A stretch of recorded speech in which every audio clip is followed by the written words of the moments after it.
live.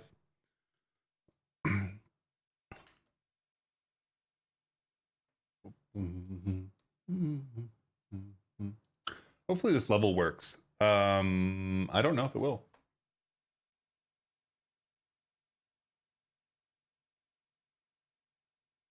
I also don't know.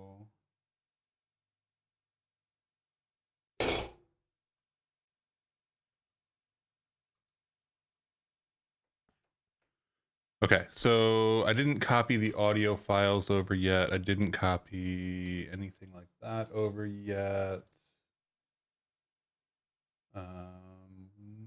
Where's the health check for the stream? That's something that I need. Disorganized today. That's the name of the game today. Name of the game is Disorganized.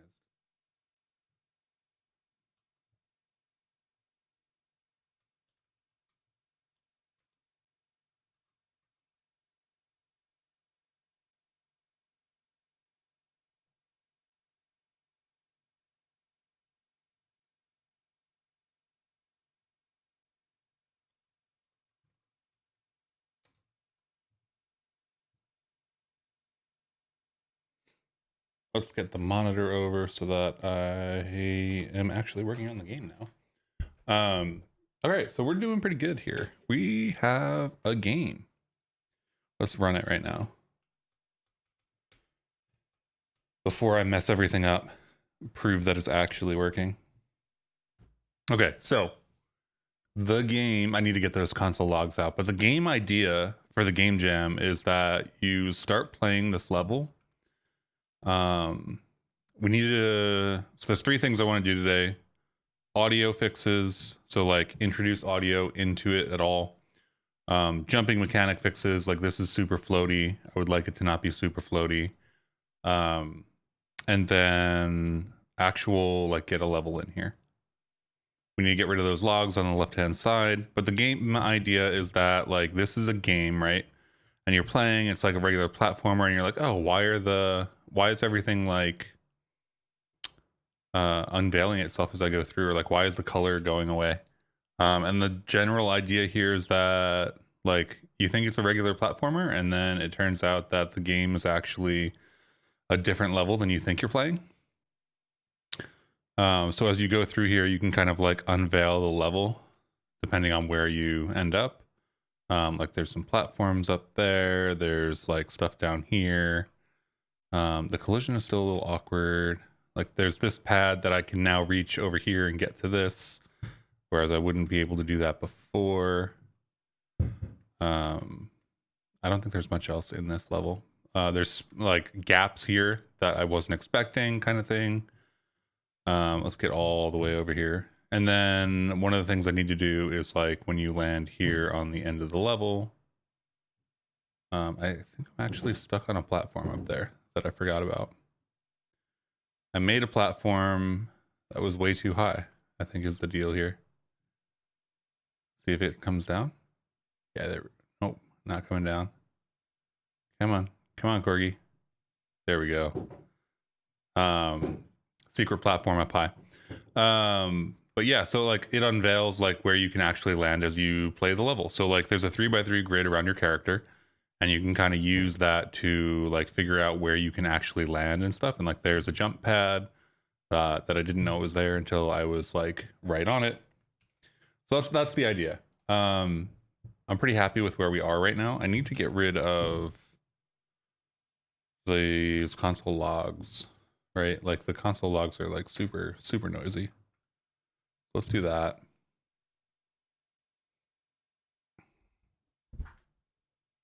And I keep removing chat.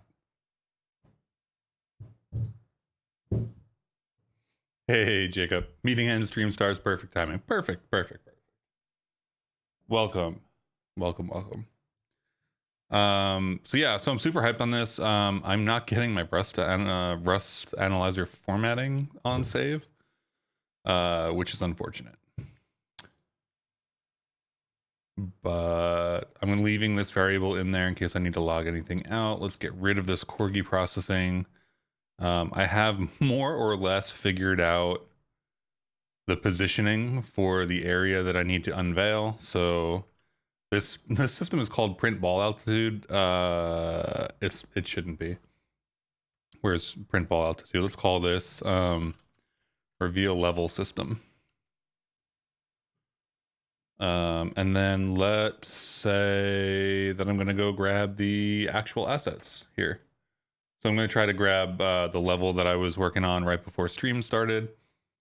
It's somewhere in here. I bet you if I just do a Control R copy, the tiles are not what we need right now. We need the actual level. And I think I'm just going to copy it in as a second level because I'm nervous about having messed it up really badly. Supercorgo Fire is the name of the level. And we'll copy that into assets as Supercorgo Fire 2.ldgk. And then the other thing that I want to copy around is the audio. So we're just going to take this and we're going to grab, should just be the audio folder. And I need to recursively copy it. Hopefully that gives me what I want. I don't actually know. I'm so used to doing capital R with, yeah, there's the audio. So hopefully we can spend like an hour getting audio working for coins and stuff, an hour getting some jump mechanics working, and then maybe an hour on level design. I forget what I wrote down. Yeah, no, we need the UI. Oh, the UI. Okay. I think the UI will be pretty easy. We need to track the coin collections. This is, okay. There's more to do than I thought there was. Let's go find the level. Fire. Let's use 2. This is going to be like just the level. If this level works, it's just going to be the level. I don't have much of a choice at this point. So hopefully this works.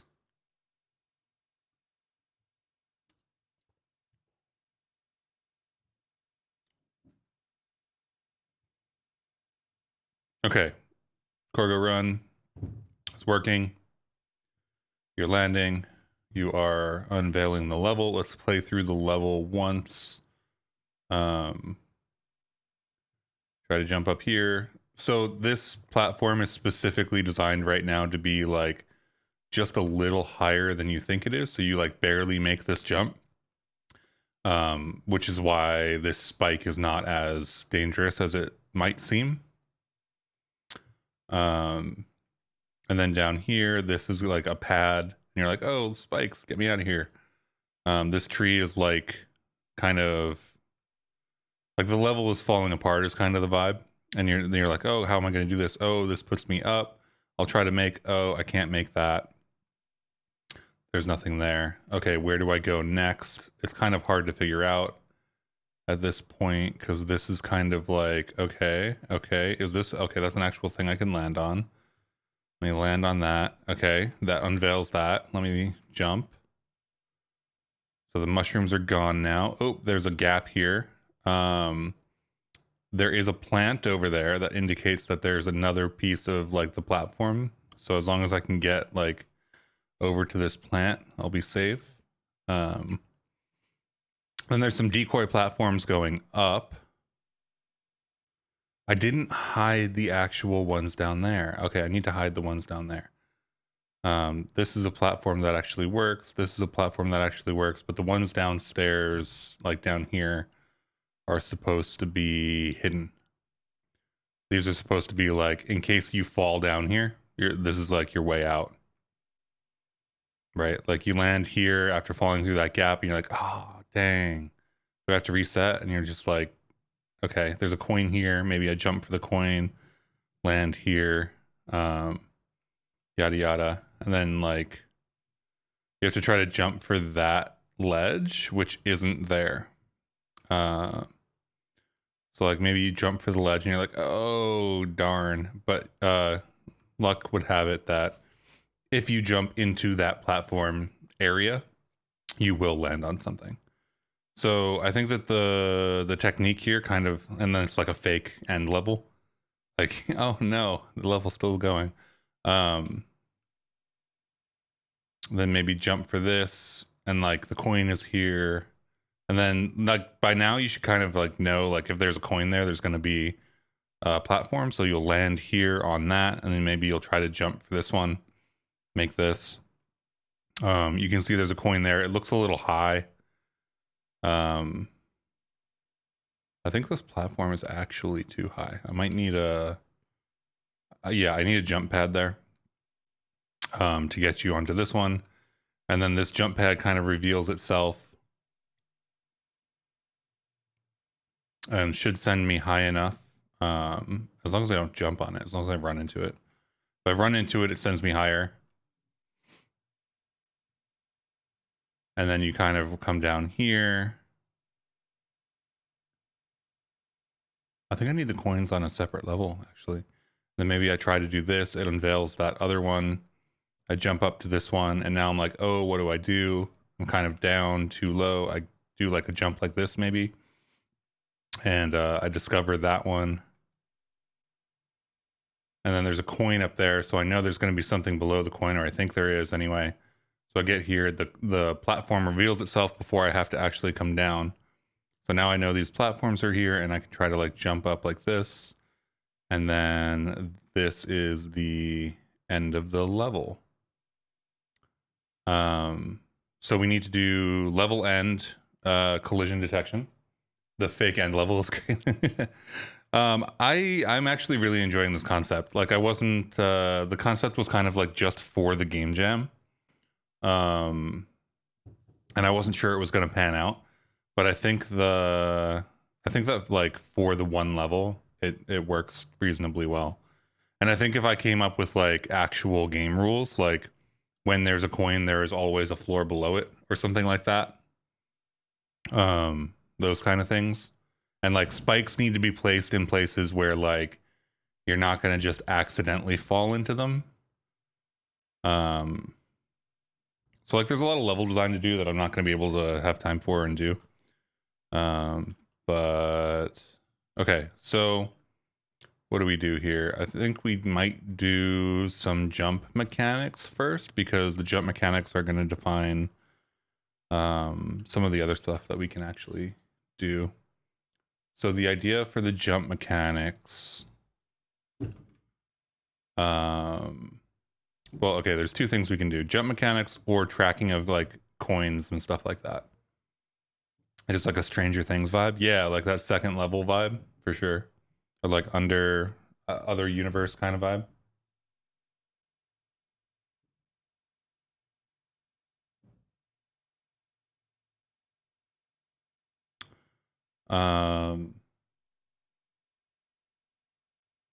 Somebody replied with Han Solo to my tweet.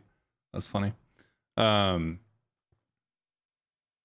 Okay, so let's go with the jump stuff first. And I'm going to time cap the jump stuff, because the jump stuff I could probably work on forever. Up. Key code up. Apply impulse. So all we have right now is an impulse that's applied up. This is, of course, the most relevant part, because that defines the height of the jump that you can get, like the max height. So if keyboard input dot pressed,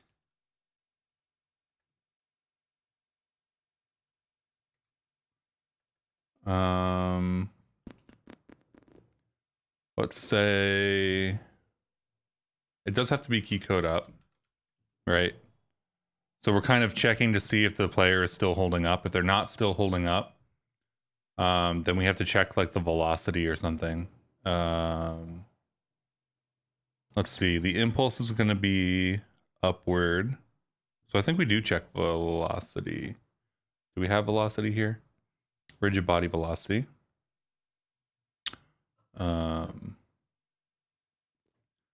I did not. change the name of this yet, did I? Let's do this. And let's say, where are we defining player? This is player. So these are all the things that we need to do here. So this is going to be player. This is going to be mute velocity. This is going to be mass. I don't think we need mass. I don't think I use that anywhere. We're gonna keep it around anyway, but forces, we'll keep forces. This will be sprite. And this will be entity. And that should give us a good run around here. This doesn't need to be mute anymore. Man, Rust Analyzer not formatting is really going to trip me up. Okay, so player.1 is going to be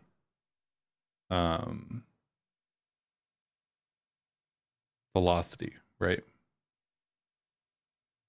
So we've got like 4 of those. Velocity. And then player.2 is mass. Really? Mass? Why am I applying the impulse with the 0, 1, 2? I guess mass. That seems weird. See, what else do we have? Player dot anything else? Player.2 is still mass. Player.3 is forces, probably, right? 0, 1, 2, 3 is forces, and then sprite is 4. So 3 is forces, 4 is sprite.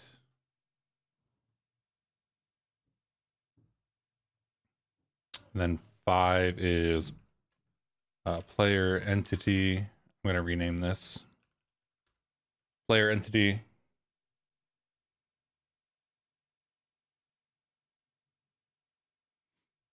See if I can restart Rust Analyzer and see if it'll, there we go. We need a Rust Analyzer update.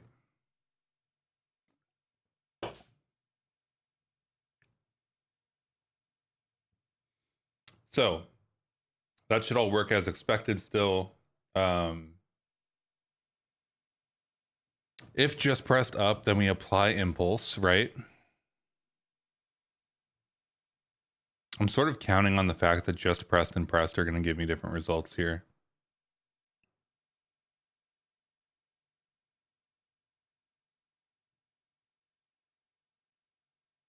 Because this should be like a, if you have just pressed it kind of thing. Do I need to keep state here? I'm thinking about double jumps, right? You should only be able to jump like once or twice or whatever. There are these 2 goddamn flies that have been flying around my apartment. Then neither of them will die. They're the exact same 2 fucking flies.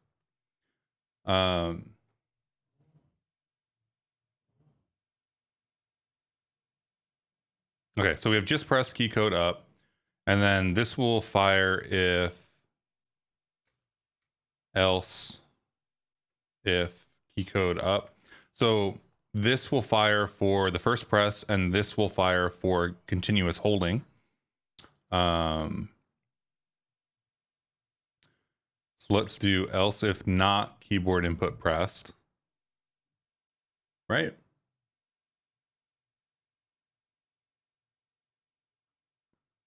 If you just pressed key code up, then this won't fire again. And then we need to detect if you're holding it or not. If you're not holding it, and your velocity dot whatever is what's in here. Velocity at point kinetic energy, like linear velocity, I think is in here somewhere. Linear velocity, I believe, is not actually what we want, because linear velocity is any directional velocity, I think is what I figured out when I first coded this. Why isn't it formatting? No idea.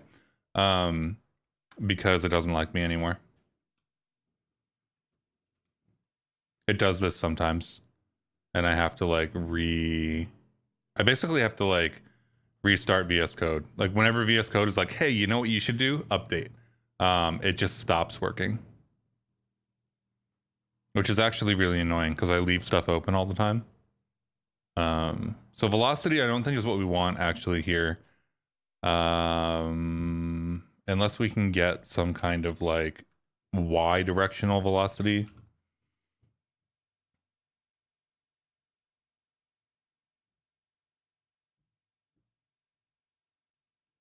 But I think we can only get linear, and I think linear is not what we want.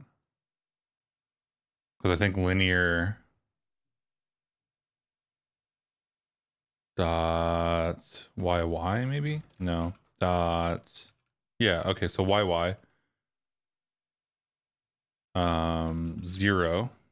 So I don't know why it's YY, but it's like the Y velocity and the Y velocity, which is interesting.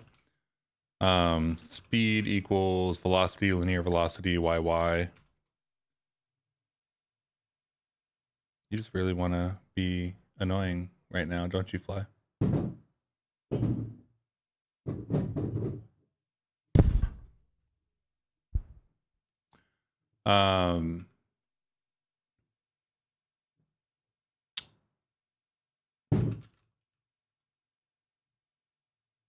Okay, so we're going to format this out, print line speed, and hopefully this is going to give us like something interesting after the jump. Unknown field, player.2. I didn't update something. I think player.2 is mass, right? 0, 1, 2, mass. Spring.1, player.2, mass, save. Probably should have checked that before.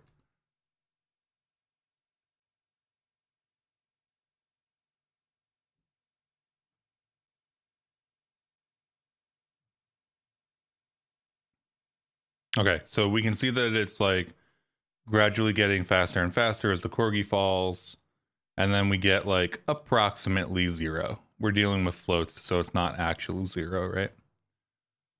So when we go up, we start at 5 immediately because it's the impulse level. Actually, the impulse gets us to 6.6. So I think the thing we're gonna do here is like, if you're not holding up,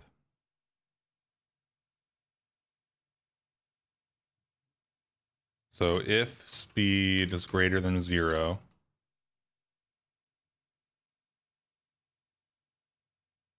I don't think I want to set linear velocity. I think I just want to set downward force.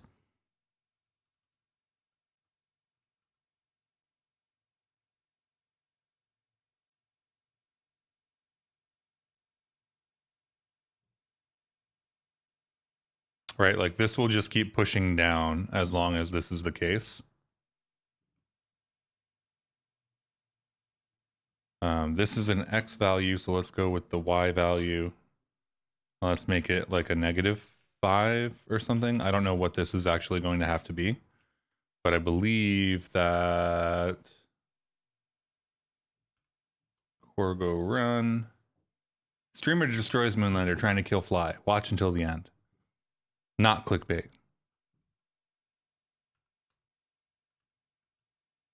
Nobody knows what a Moonlander is though, so that YouTube title would never fly. Huh, get it?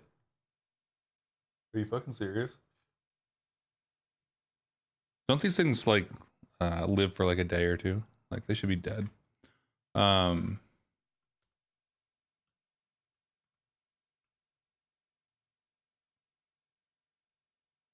Yeah, nobody knows what a Moonlander is. It would have to be like the streamer smashes keyboard or like breaks monitor trying to kill Fly or something like that. You'll never guess what happens next. The monitor breaks. That's what happens next. Okay, so the lowest jump we can get is about a 3 tile jump right now. But if I hold this, we get like a 4 or 5 tile jump. Let's go over to this thing over here and see. So the lowest jump I get is just below like a 2.5 tile jump here.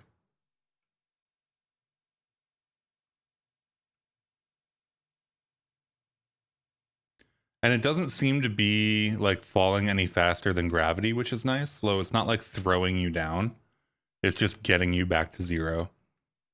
But if you want to get up on this, you can hold and then you like get up here. Okay, so that's good. I feel like we need to increase gravity because that's still very floaty. And I'm not setting gravity anywhere. So rapier configuration. I think gravity scale is in here. And let's set it to like 10, I guess. Gravity scale, not a rapier configuration thing. No, gravity scale is per rigid body. So we need to go to the spawn player. You do know the moves to kill the fly tested on stream?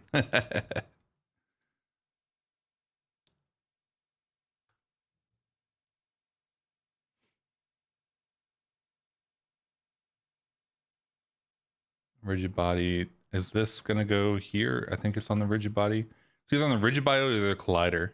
It's got to be on the collider.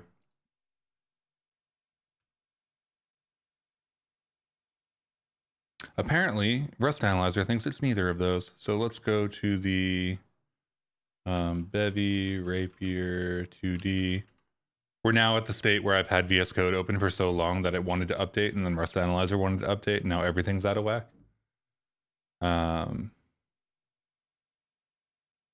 Let's see. Gravity scale. Rigid body forces. So it's on the rigid body. So I believe that the rigid body bundle. Oh, but you know what? This probably needs to be in rigid body forces, which is force torque gravity scale. Which means that this is actually A, not the right spot, and B, I don't think I have rigid body forces over here. So I think forces.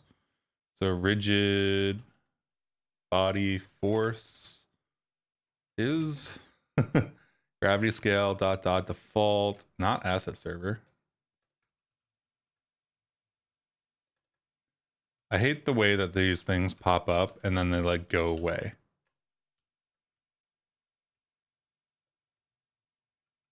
They're like, every once in a while it'll be the right suggestion, and by the time I react to hit the suggestion, it'll be like, nope, sorry, you get whatever we wanted to give you.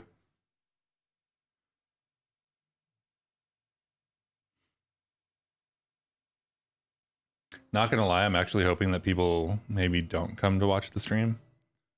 Oh my. Okay, so Corgi's fallen out of the world over here.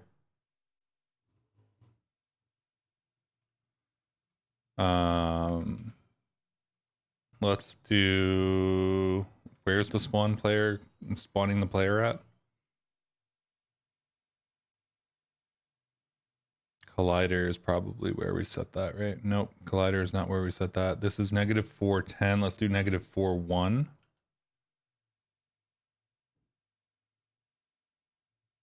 Ten might be too high. I don't know. Like 10 is 10 meters per second, right? So like,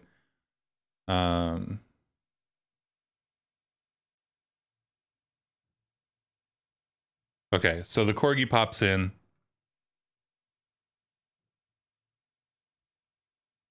I do kind of like the speed of the jump. I don't like you can't get high enough, but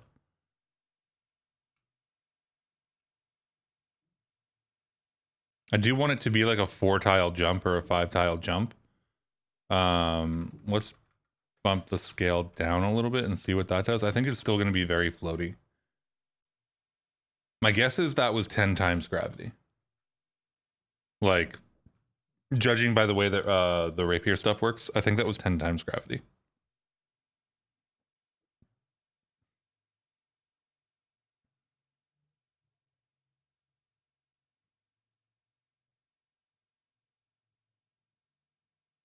I think the 10 times gravity is what we want. We just need to give it a bigger impulse force and adjust the other forces. Because I want it to feel very responsive, right? So like I do kind of want the 10. I am a little concerned as to how fast that will accelerate the Corgi. So we might have to turn continuous collision detection on.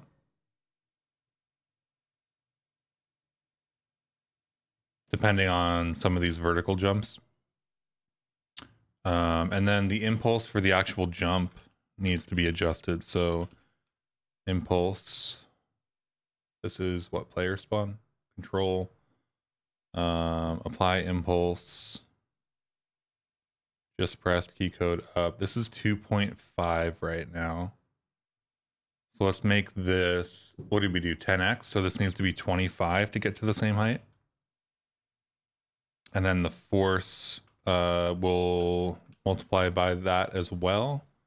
So we're just 10xing everything because the gravity scale went up. So hopefully this will get us back to the same jump height with a faster return to the ground.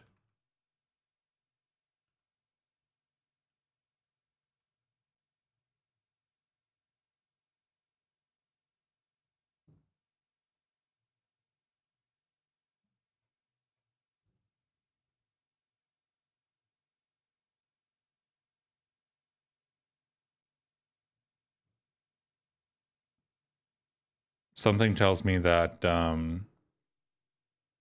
we might have put too much of a force on it.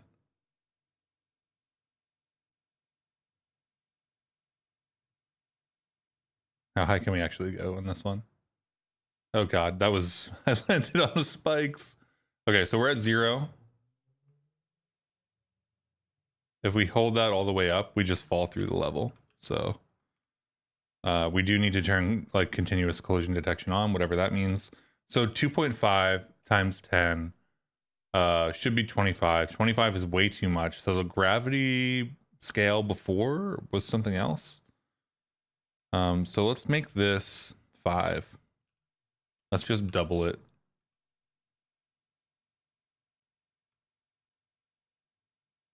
You've jammed your last game day, Biscardi. Judas, no.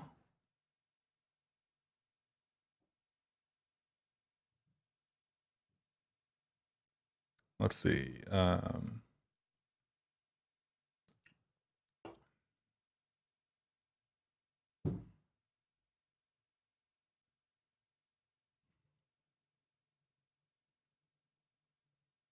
Okay, so it does need to be a little bit higher, because otherwise you can't get to that. So instead of 5, let's make this 7.5. We're totally guessing now. There's no mathematical correlation between these two things anywhere.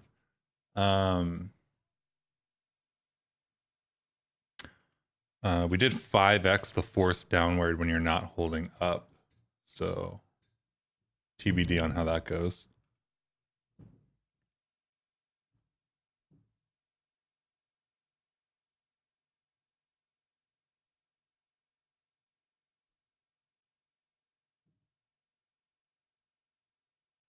I don't like that the texture doesn't quite load in. I am not going to fix that. The thing that one of the things I do want to fix, if I can fix it, is this thing that's happening right here. I'm actually hitting the side of the collider. Oh man, I really think we have to fix that. That's unfortunate. So this will be jump. This is the short jump.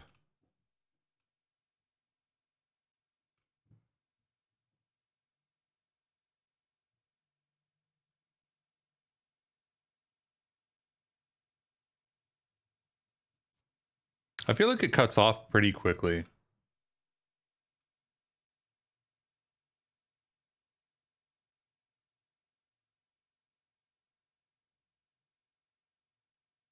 I do think it's interesting that the logs don't show up all the time. Like, it only shows up when I release the up. Oh, wait, you know why it does that? Because that's how I have it coded. Never mind. This goes to 0 very quickly. I wonder if we need some kind of insane force here, or like some really, really high force is what I mean. So like, I want it to basically stop you when you stop touching it, the key.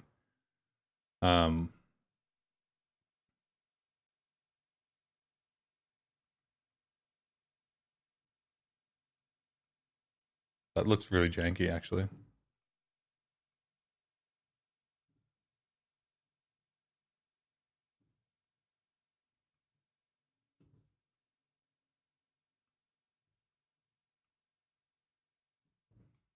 So you can get a floatier jump if you hold it, and if you just jump, you get a jump. It's kind of non-deterministic in the way that it jumps. Like if you hold it, you always get this height, which is the thing that I was trying to achieve with the impulse. If you tap it, sometimes it goes like that. And sometimes I think it launches you. If you're like, also that's going to need to change. Now that the gravity is heavier, actually making each of these colliders like one collider instead of a bajillion colliders side by side, like that. So if you go fast enough, for some reason, let me see if I can reproduce that. If you go fast enough and I just tap, I don't think that it holds anymore. Let's turn the continuous collision on because we are going to definitely need that with the way this is going. Where is the thing for that? Continuous collision detection. Ah, yes. Page not found. That's exactly what I want. CCD. See the rigid body CCD. Okay, there we go. So we just need to turn it on.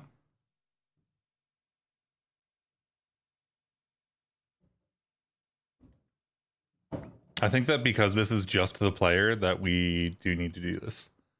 So let's go find spawn player, the rigid body, and then we just say turn it on. And then hopefully that will mean that when we get like some huge velocity, that it still falls into.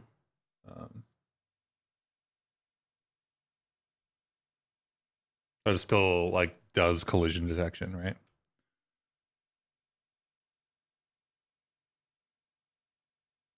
We do need to modify the other thing. So this is going to be like super fast, and we should hit the respawn floor. Yeah, okay. So now the speed is good. It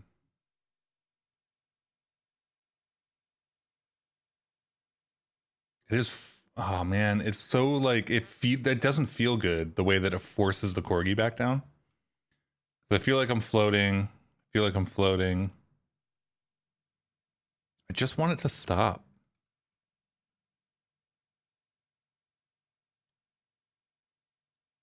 The linear velocity, I can't set to 0 because that includes the, I think the XY or the X velocity as well.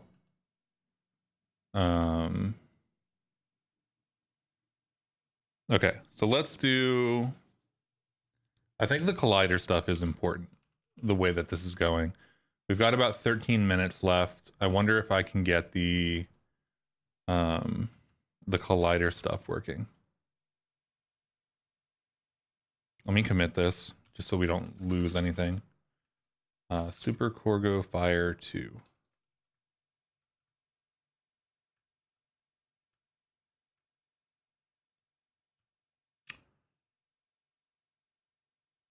GC message Fire 2 plus jump damp. Okay, so we've got that. And then when we do the setup colliders system, I think what we need to do in here is group together any colliders for a particular whatever. So theoretically, if we sort these tiles in the map into groups ordered by X, we should be able to repeatedly combine them into chunks. So we basically have what will be a vecs of tiles that will let us create like sized collisions. So the colliders will look a little bit, we won't fall into the colliders is kind of what I'm saying. Chunk settings position.y. Although it is weird that that happens, right? Like maybe I check this first. Creation and insertion collider type. I don't think they're going to have anything here.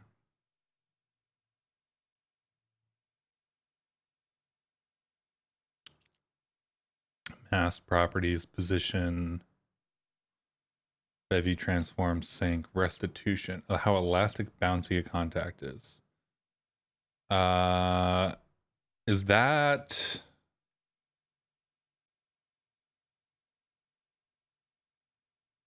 Let's see.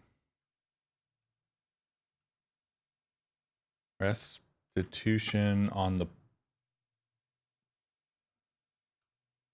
That's restitution on the coin?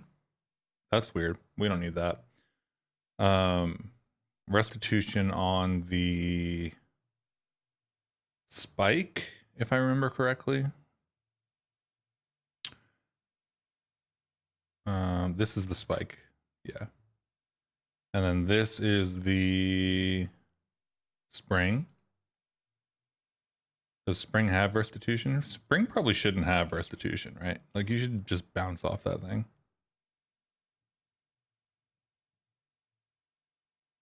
Let me not change that randomly while I'm doing other stuff. So all of these need to have restitution of 0. They need to be 0 bounce. I don't know that that's true though.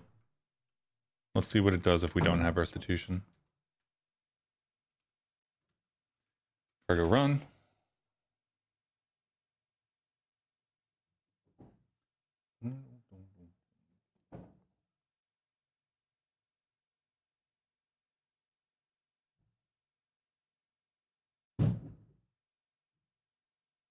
That's the thing that I'm trying. That's the bug right there, where you land and you're moving, and because you land on a gap between two tiles, it pushes you into the collider for whatever reason.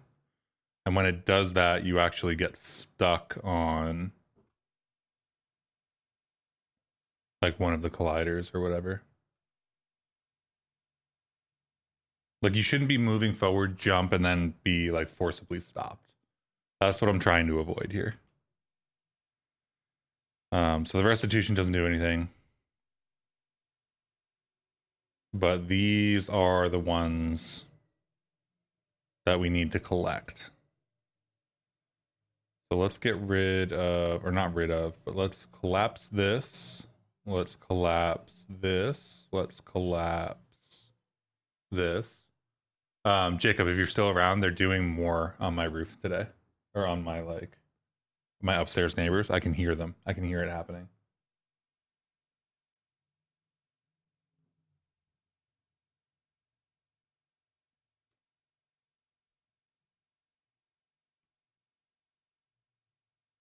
They're gonna drop me straight into another hole in my roof.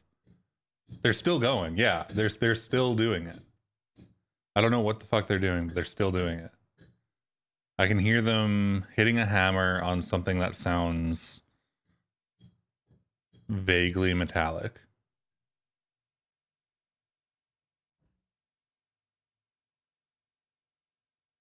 I sent an email to my like building manager or whatever, being like, yo, y'all just put a hole in my ceiling. They haven't gotten back to me yet, because why would they?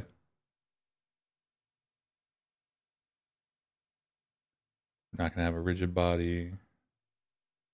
Okay, so these are the ones that we need to group. This iterates over every tile entity, right?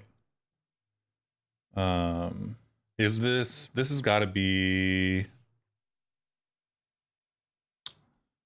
man, I hope that's an iterator. Let's go check. Bevy ECS tile map for each tile entity is an FN mute and doesn't return anything. That's not good. Okay, so we're gonna have to create our own group of this stuff. Let's do, oh, this is gonna be super annoying. How are we gonna get references to this and actually not?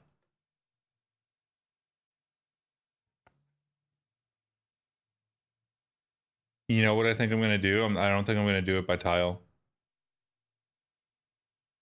Maybe I think I have to do it by tile. Let me do a quick check on this other thing over here.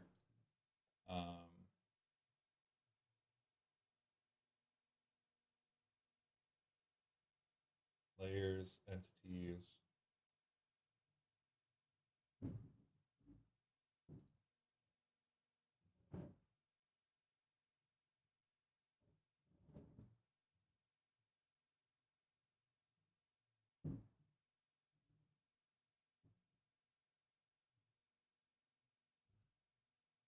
Okay, so there is a way I can add additional data to the tiles in the map editor. I don't love going back into the map editor for this. We don't have that much time to be doing things like this. I do think that the collision is super important. But I don't love doing it this late in the vibe in the game jam.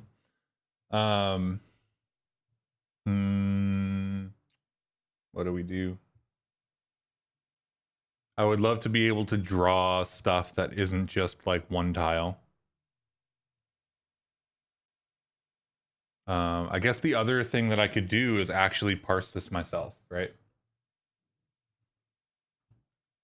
So I think, oh, I think that's what we're gonna do for this. Let's do LDTK. Here, they use, what do they use? What's the library? There is a specific parsing library they use.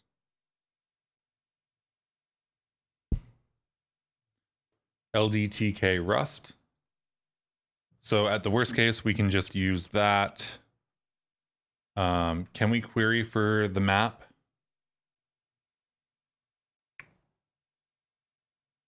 Somewhere?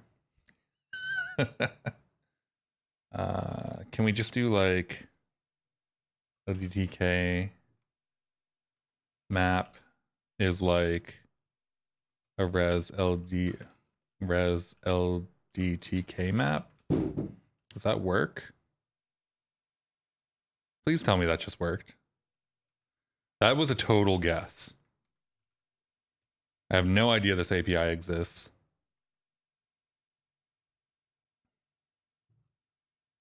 Okay, res cannot be formatted with debug. That is fine. What else do we have here? LDTK map. Dot. What do we have? Is there anything here? Tile sets. Project. I think project is going to be, yeah, project dot default grid size, level BG color, level height, level width. Export tiled external levels. Is there levels? There's levels. Let's go with levels. Let's do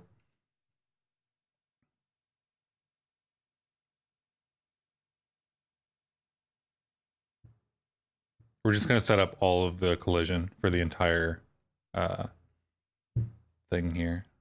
Get unchecked. Can we just do like one? A dot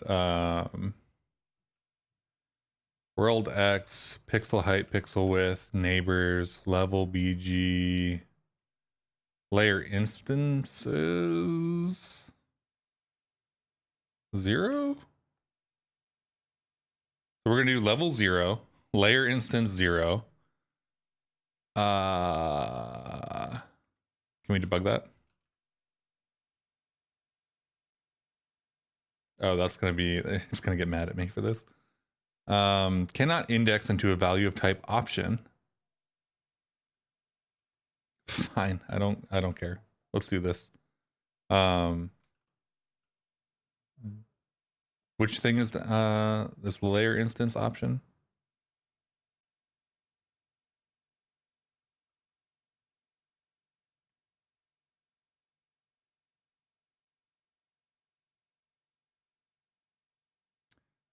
Layer instance cannot be formatted using debug. Okay.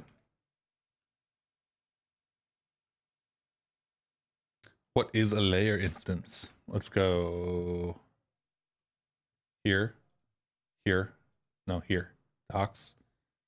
Where's the layer instance? Layer instance. Grid size, identifier. I think this is an option layer instance is the problem, right? Why does layer instances give me a single layer instance?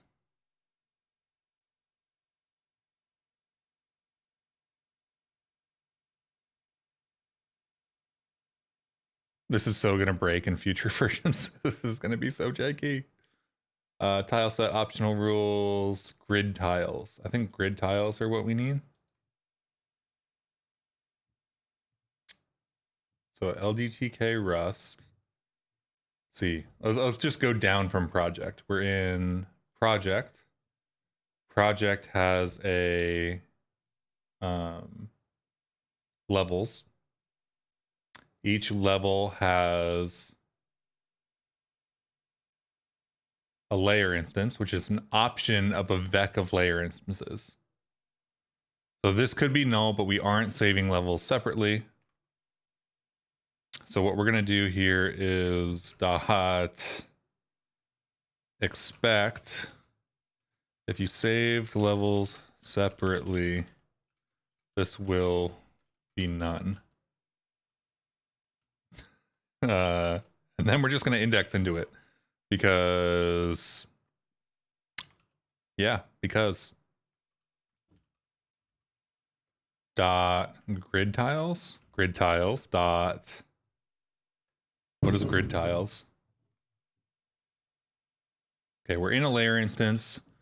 We go to grid tiles, which are tile instances. Tile instances df, pixel, source, and t.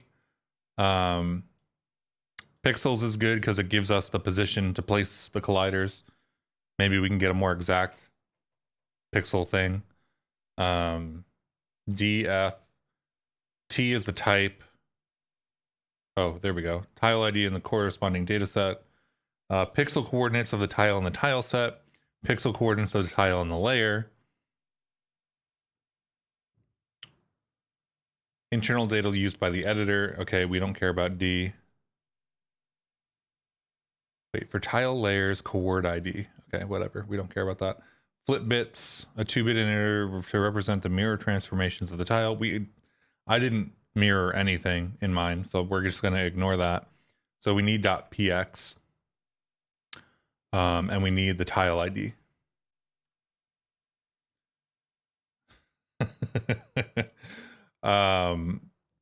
So we are going to group by probably, right? This is going to be an interesting run of Rust. Group by group by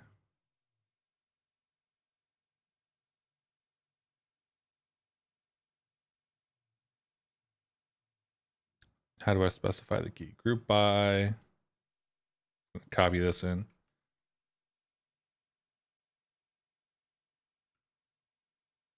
Okay.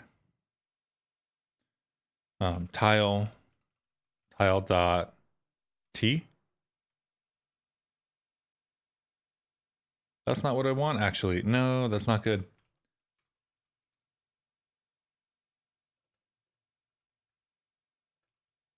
But colliders equals this. This group by is not going to let me specify a key, is it?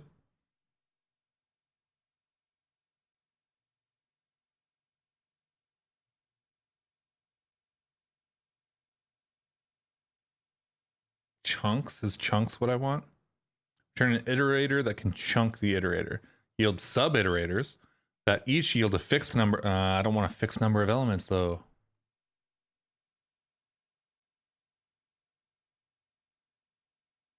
I don't want chunks. Coalesce. Merge together consecutive elements. So if we sort and then we merge based on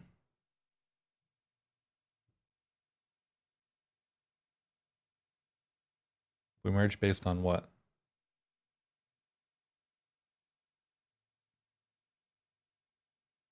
We can't sort in terms of like, I think we have to sort in terms of position, right?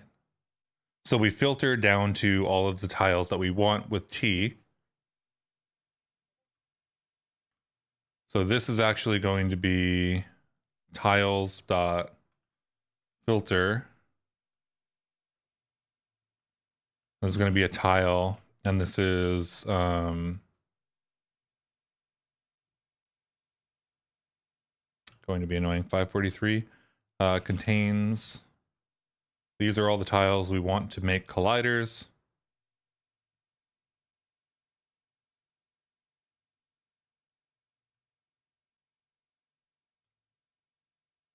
The dot contains tile.t. So we are filtered now, and you can see that I really badly need dot iter. Haha, dot iter. That contains tile.t. Do I need the value or a reference here? Okay, I need a reference there. Let's do our own formatting here because this is getting kind of ridiculous. Project.levels.expect 0 grid tiles iter filter group by.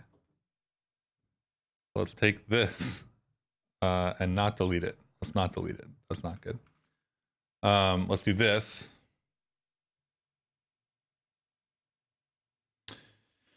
And then, so we're filtered down to everything that we want. We want to potentially sort by the Y values and the X, right? So like,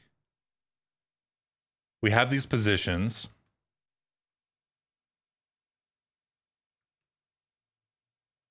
Where's positions? We have these pixels. And these pixels, I think, are going to be exact matches. Because they're I64s. So it's going to be like X, Y. And if they're the same X, they'll be the exact same X. So that's good. I love that these are integers. The sorting algorithm that we would need to determine whether these should merge is whether they are within 18 pixels of each other and on the same x-axis. So if they're sorted into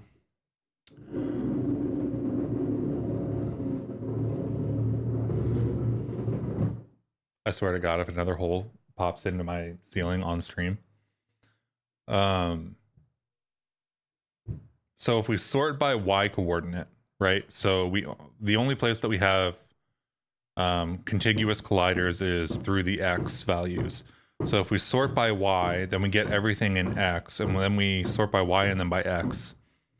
Then what we end up with is lists or a vec of vecs of row from 0 to max sorted tiles.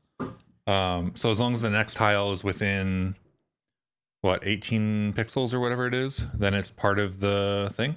So I think we do a sort by next, and then hopefully coalesce will be what we want, right? So coalesce xy if x is greater than 0 and 0 dot, I thought that's 0.0. If x is greater than the 0 float, if y is it doing the true comparison?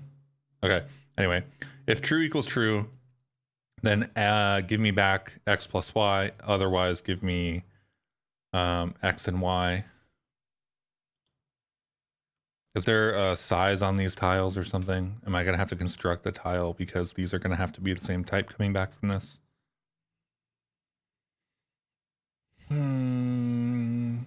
What type do we need to come back from this? Where's tile?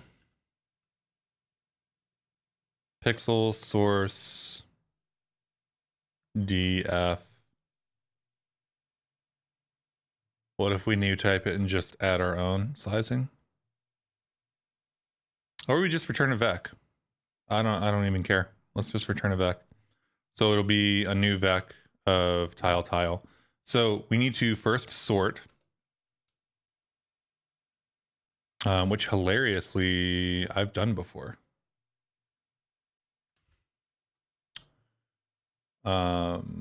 Repositories. This 2048, source, main,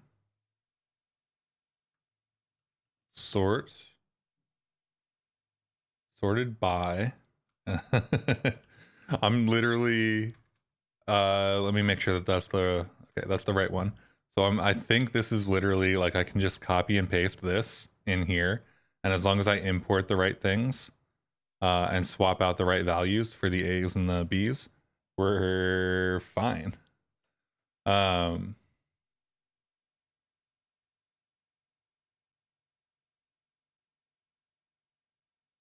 So in the other algorithm, these are tuples, and I'm accessing things on those. So these are just going to be A and B, and X is going to be 0, and Y is going to be 1. And these are all going to be .px.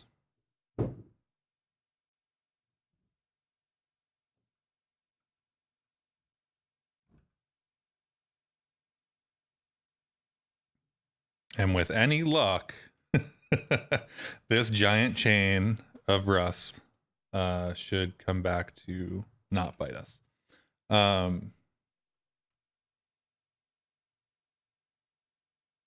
Okay, colliders equals this. Why is it mad at me though? Move occurs because value as type option vec LGTK Rust layer instance, which does not have copy. Consider borrowing the options content. Wait, you're telling me the expect is the problem?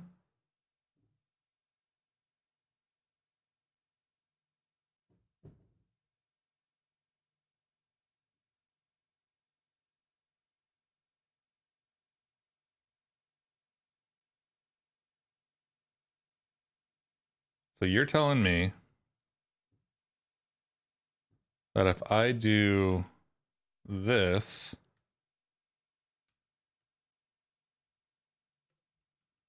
and I borrow that instead of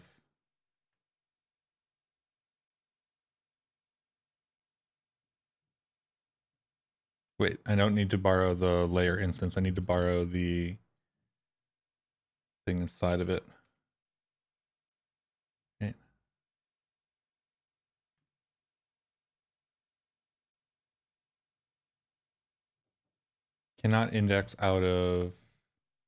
Cannot move out of index of level.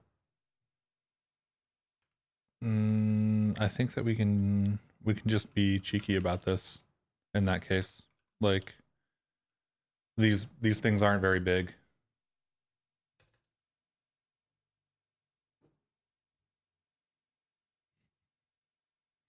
This isn't going to implement clone, is it?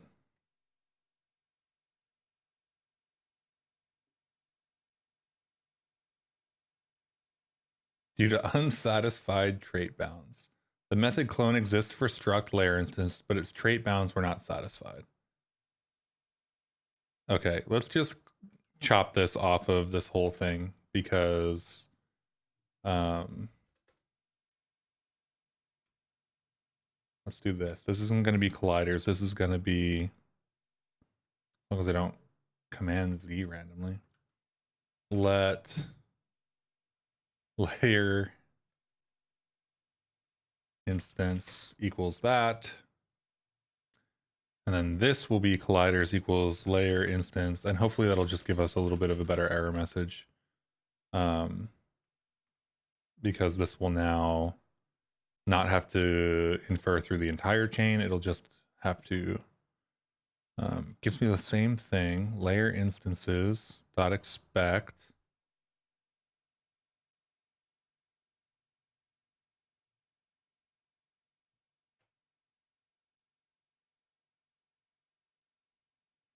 There's no like get, is there? Get or insert with.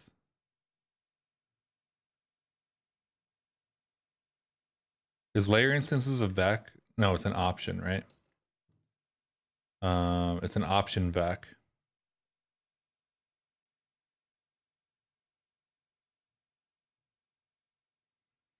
I don't really want to clone this whole thing.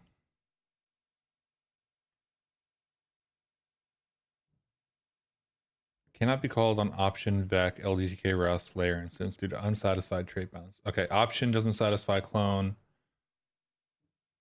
Fine, we don't need to clone the option. We need to clone the actual thing inside of it because that's the thing that was having the problem. Corgi still jump to the moon. Corgi does not jump to the moon anymore. Luckily. Unfortunately, the game isn't running right now, so I can't show you, but I will in a little bit here. Unsatisfied trait bounds layer instance doesn't, a vec of layer instances does not satisfy clone. The method clone exists for struct vec layer instance, but its trait bounds were not satisfied because a vec of layer instances, they're using the allocator API, or no, this has got to be internal to Rust. Doesn't satisfy vec layer instance clone. Brain bursting. Doesn't satisfy layer instance, doesn't satisfy clone. So did they not implement clone for layer instance and that's all this is? Tile instance. Layer instance. Source. Layer instance. Serialize, deserialize. No clone. Why can't I clone it? I mean, like, fine, but like I should just, like, that should be my choice, right? My choice to clone.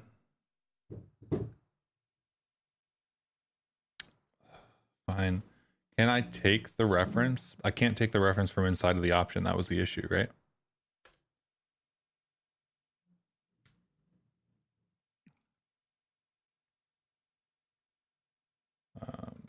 Let's do that, and let's do that, and see if it yells at me for just expecting. I think it will. Option doesn't implement copy, so I can't unwrap this.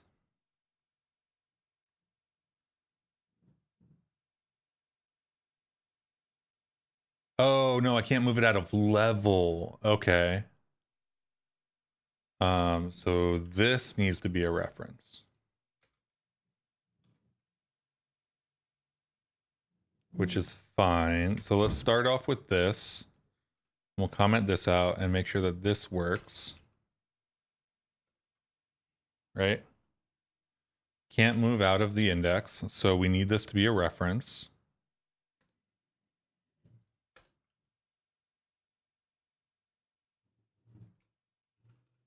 Level equals that.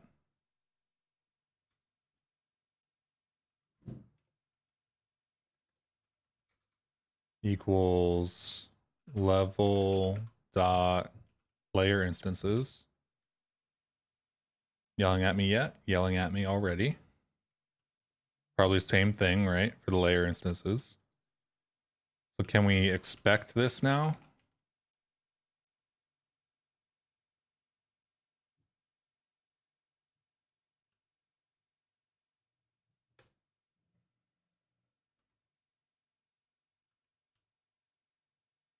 I'm 20 minutes over on trying to do this. Damn.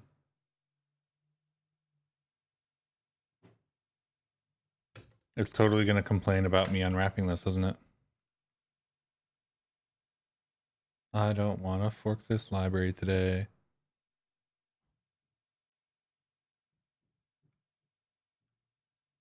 Oh, yeah. Okay, I can use asref. That's fine. Dot layer instances dot asref. That's fine. I don't care. I don't need actual ownership over this stuff. I only need it to be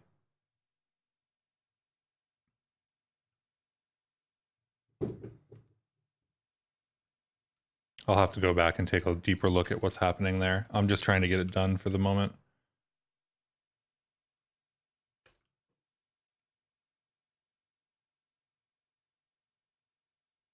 Okay, so the now accessing 0 on it tries to move it again, which we don't want to do. We don't need to move this, right?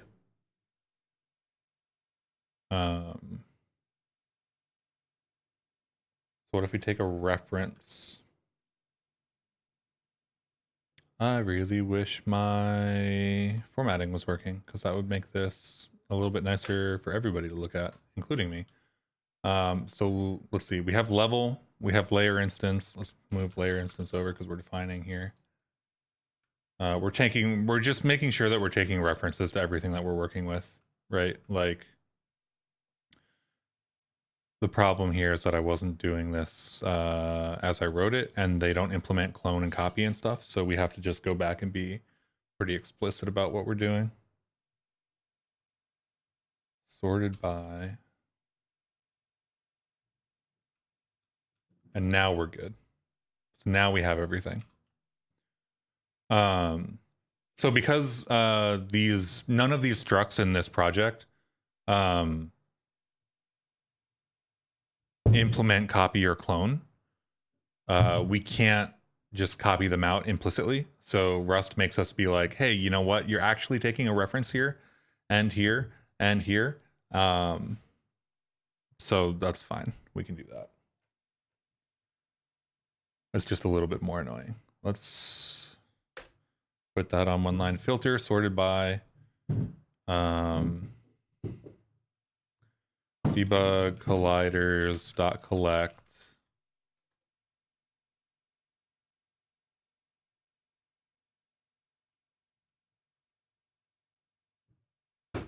And this is going to be a vec of tiles. A vec of, it's going to tell me what I need to put here. Tile instances.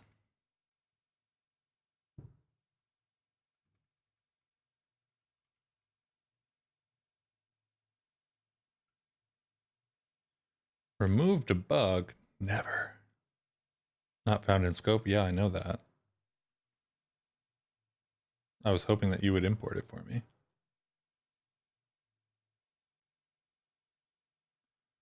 So this is trying to get me to do the full, like, JSON 093, whatever. I think we can just do LDTK instance. Or what is this, Rust LDTK? LDTK Rust. We don't specify this in our cargo toml, so that might also just be the issue. What is the actual package name? LDTK Rust. And we're just going to do star for the type, I think. Where's our cargo toml? Wait, why do we have anyhow in here? Did I install anyhow? Morton encoding? Oh no, this is the wrong cargo toml. This is the sub dependency that we forked, cargo toml. And then this will be LDTK Rust equals star, because I don't care. I just want it to compile, and we already have one around. Cannot be built. VEC of tile instances cannot be built from iterator of reference to tile instances. So the error here is that we are trying to build like an owned collection of tile instances, but it's a reference to a bunch of tile instances. So that makes sense. Tile instance cannot be formatted using debug. Fine. Let's do .map t instance .pixels. And then this is not a tile instance anymore. It's going to be a vec of I32s, I want to say. Expected one of 6 possible tokens. .map this, that's good. This is not enough angle brackets. More angle brackets, please, sir. Value type vec I32 cannot be built from vec of I64s.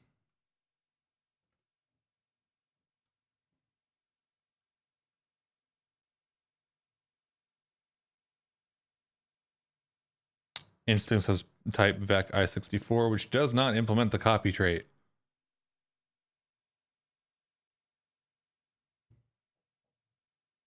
But the primitives do.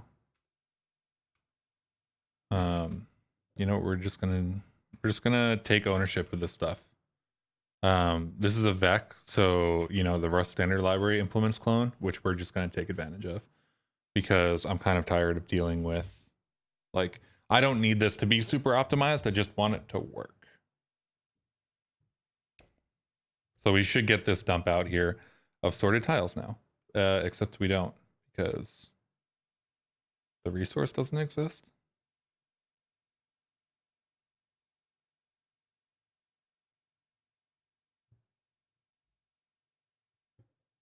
You know what the problem is going to be? It's going to be that I installed a new version of LDTK Rust and it's the wrong version or something like that. Let's get rid of this because I'm not using it anymore.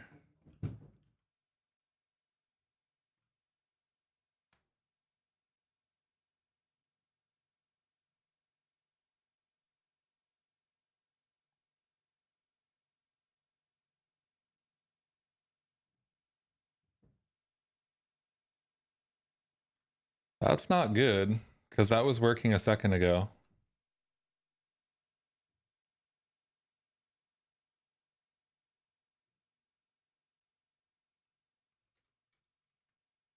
I'm going to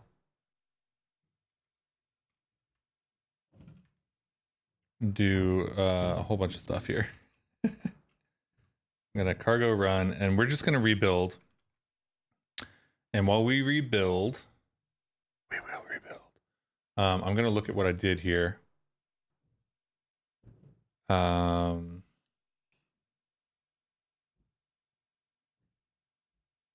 mean, I guess in a sense, like this setup colliders will run whether the LDTK map is in here or not.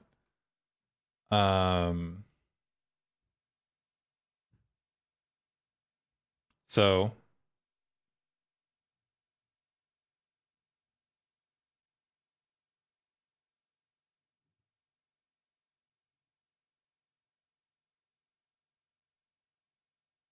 realistically, can we get an optional resource from Bevy? I don't actually know. Bevy. This is the Rapier docs. I don't need the Rapier docs. Bevy engine. Learn API docs. There's res and res mute.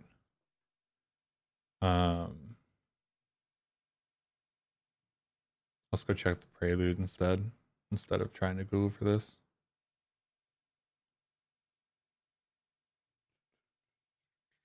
Prelude. And then we have res in here somewhere. Shared borrow of a resource, unique borrow of a resource. Wait, so is the problem that I'm querying for it, or is the problem that I'm accessing it? Is there a way to tell if the resource exists? Good luck, gotta bounce. All right, appreciate it, John. Have a good one.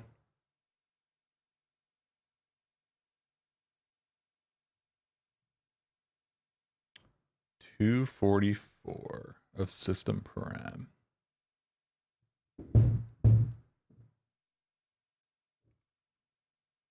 That's not good.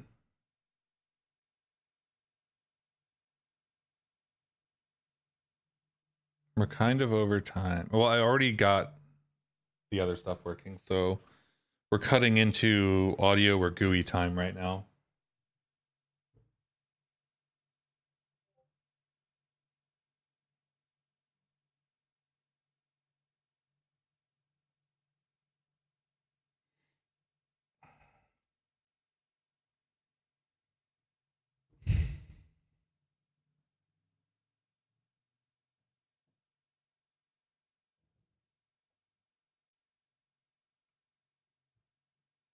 Let's go to the Bevy ECS tile map repo and see if we can like check out the LDTK example and hopefully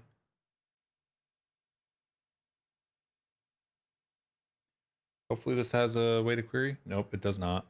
Res asset server handle LDTK map asset server.load. Can we just load this twice? Can we grab it from the asset server?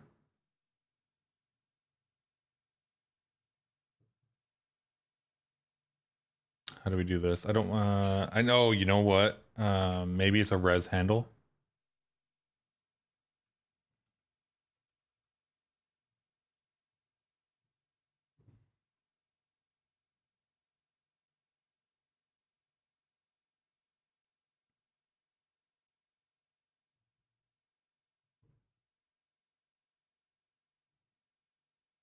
Handle texture atlas.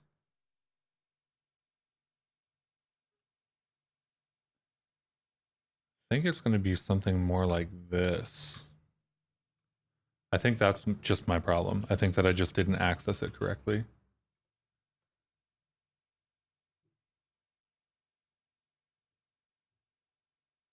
So if I do this instead, res assets LDTK map, hopefully it doesn't need to actually be there when it queries. Unknown field.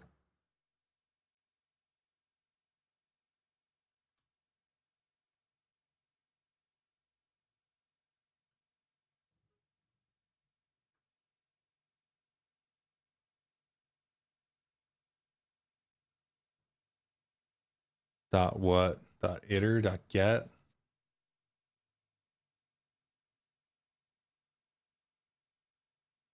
All of these require something. We don't have the ID.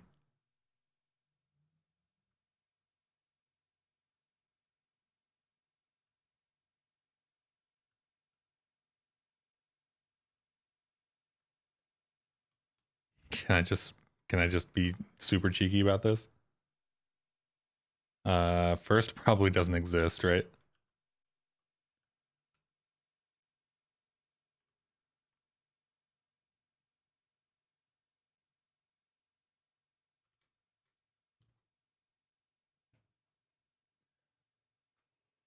Iter, copy,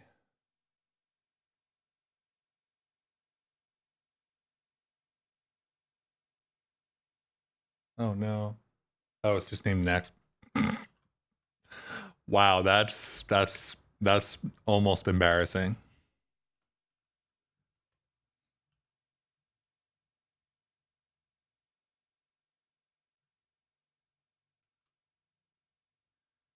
Let LDTK equals this.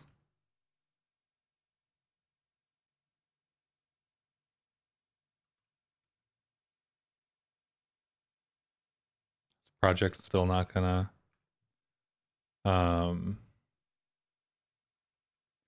dot map LDTK. And then we do this. And then we stick all of this in here because if we have a map, then we are good. And if not, we don't want to fail. So why is it yelling at me? Let's see, cargo run and back. Welcome back, Jacob. No project on handle ID, tile map.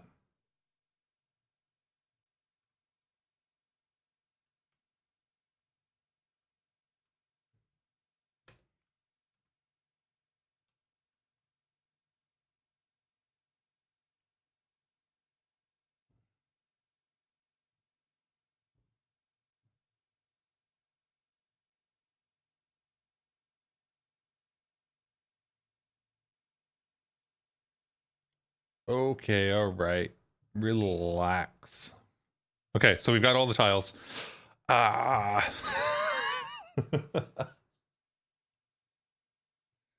Let's do a tuple of the pixels and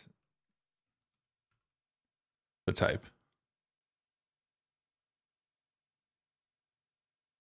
Actually, does this look like it's in the right?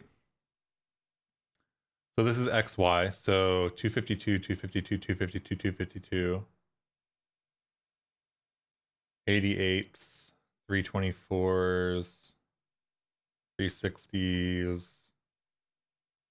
Yeah, okay. That looks like it works. This is going to be a tuple of an I don't know, I64 maybe. Who knows? Who knows at this point? Rust is just going to tell me what it is anyway. This is when you know you've gotten into typed languages too much, when you're like, I don't know what it is. I'm just going to let the compiler tell me. Hey, Carlos, how's it going? Good to see you. How are you doing today? It's definitely doing like too much work, but I don't know if I care.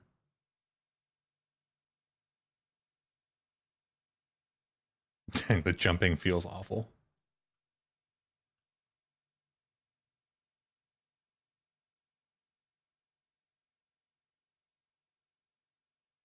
Also, I didn't get trapped in that one little bug. Yeah, okay. It still happens.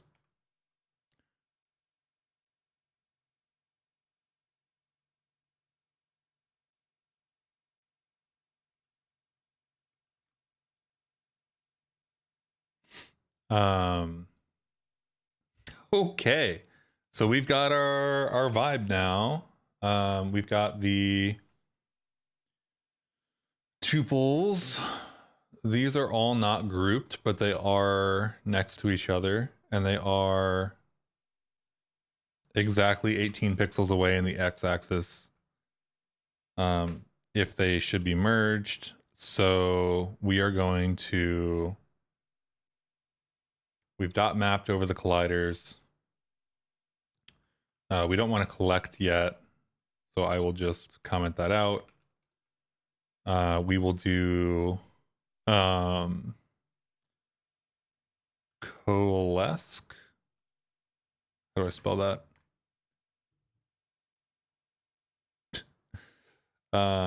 Iterator, this thing, that thing, these things, coalesce. So this is the coalesce function.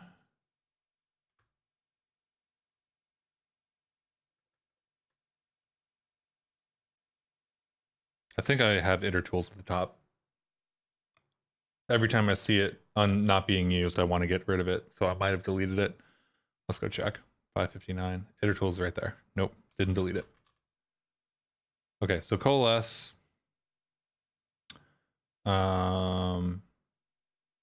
This is not X and Y. Let's do A and B because X and Y will get confusing.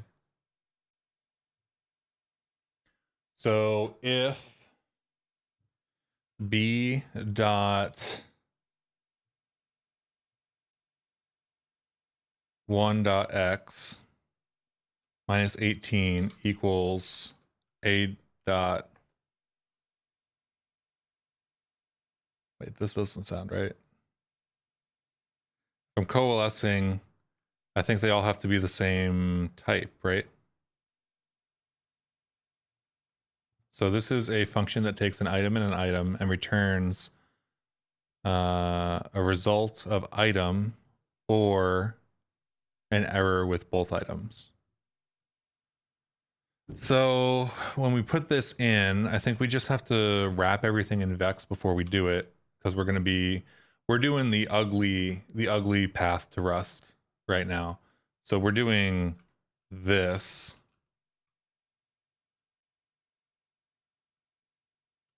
Don't do this. Don't tell anybody I told you to do this. Don't tell anybody I did this. So we have Vex now.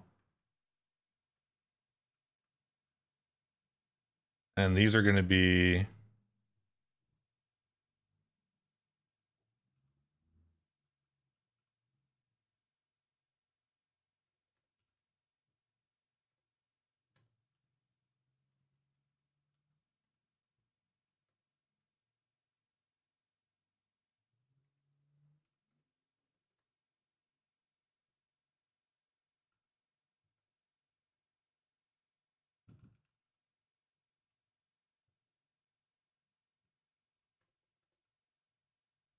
something like this.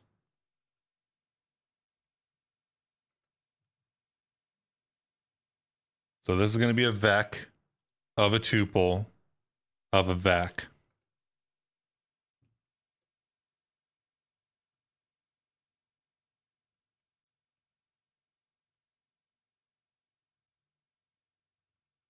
And concat isn't a thing that exists, is it?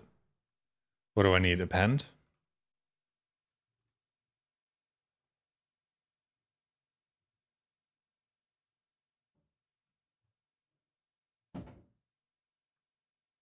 I don't want a mutable vector though. I just want to return it. Concat? Concat is a thing. Concat item output flattens a slice of T into a single value self output. Hey Chris, you can use last instead of the, oh yeah, you're right. You are absolutely right. And I should. My mind is just like, hey, you know what we should do? And then that's probably going to be an option, right? So we'll unwrap it, assuming there is a last. Thank you for pointing that out. I'm so deep into like, let's just get, let's write the dirtiest Rust we can write. That I forgot about that. So this is concat. Concat gives us a new vec. But why is it complaining? It's complaining because method cannot be called on a vec i64 vec i64 due to unsatisfied trait bounds. What's the trait bound? Like clone or something? Doesn't satisfy iterator or iter tools. Because we don't have an iterator, we have a vec.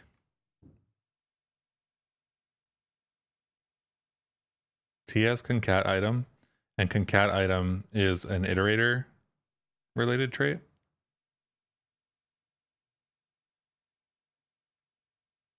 A nightly only experimental API. That's not what I want. Is it labeled as such here? No, I think it's not nightly on vec. It looks like nightly on the trait is nightly, maybe.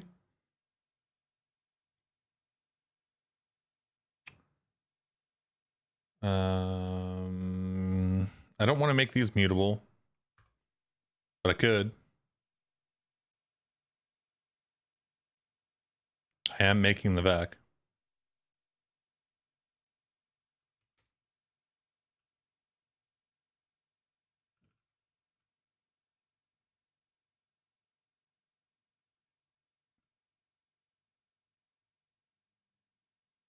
Expected mutable reference found back. Consider borrowing mutably. I don't like that. I think that that'll cause us more problems than it solves.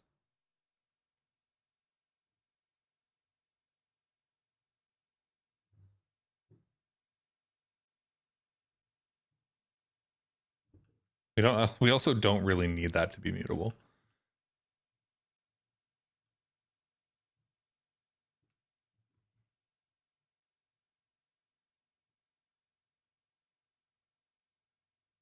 I do think that that's gonna, you can do a clone and then extend or an iter flat map. Yeah, I guess I could clone it.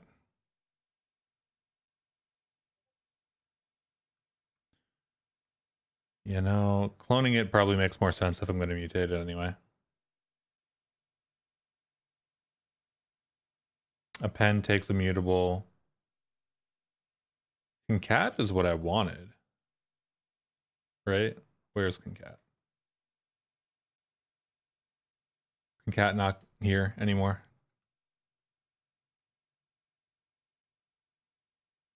Yeah, so there's a concat. Where is concat? Oh, concat is on a deref to an array.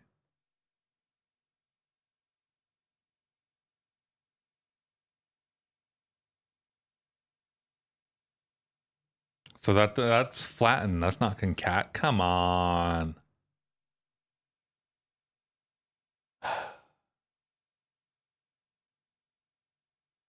Well, I guess I do have that, right? Technically speaking. Like I have what? Vec a. I have a b dot concat. Technically, I do have that. And then mute a doesn't need to be here. I'm just creating an additional array for no reason. The other option was cloning anyway, so rip.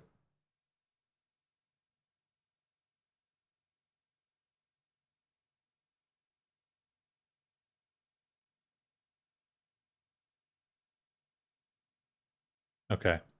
That still doesn't solve our problem. And now I'm 45 minutes into doing something else. So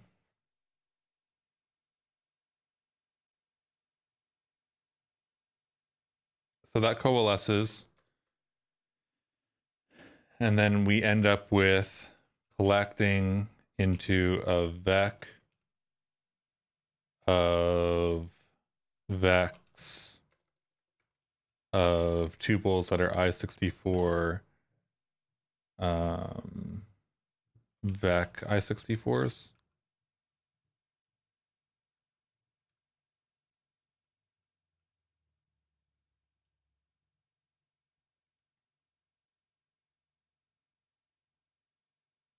Method cannot be called on the option. Wait, why is it an option?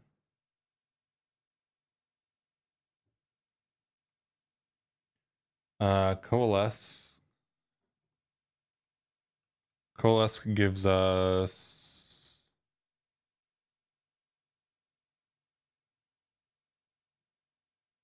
coalesce self. So it returns a result. Oh, interesting. No, that's our function. Okay, never mind. It returns a coalesce self, which we then need to.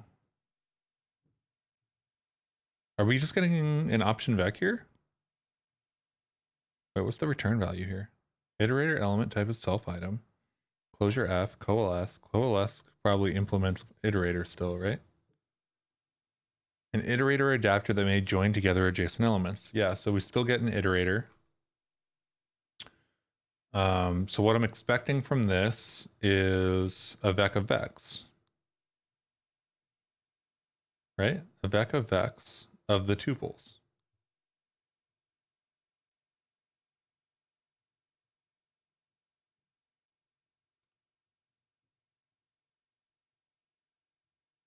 Maybe I just let you tell me what you want, Rust.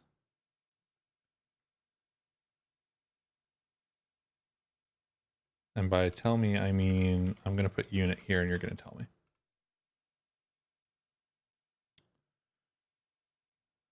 Collect can't be called on an option. Iter tools adapters coalesce. So we have an option here somehow. Why? I didn't think that returned an option. You're telling me I need to like unwrap this before I collect it? Okay, that's not what I was expecting. But we have an iterator of vec things, so that's what I had before. To be fair, I've never used coalesce in this setting before, so it doesn't. I thought it didn't have that in the return type, but maybe I read it wrong.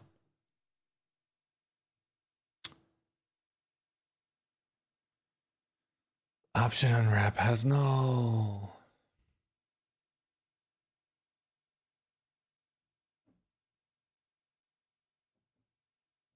Why?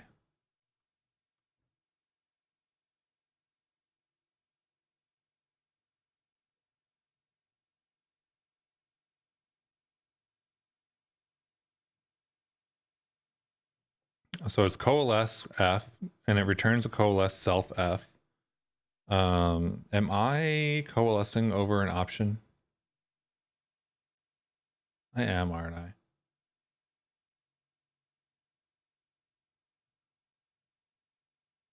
Colliders. Let's turn on type inlays. Into iter tile instance. Okay, so I'm just passing this iterator around, right? Layer instance, iter, coalesce, vec i32 option. Why is that an option?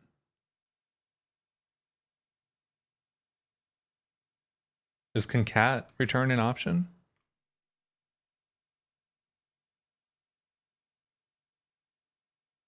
Concat item output.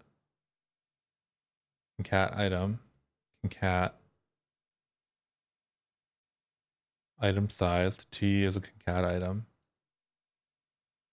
What is the output? The resulting type after concatenation. Slice concat type.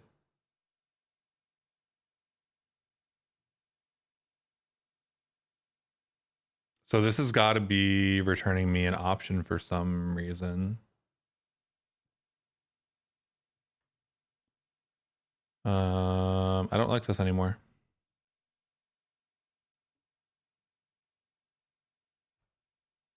I don't like the concat anymore.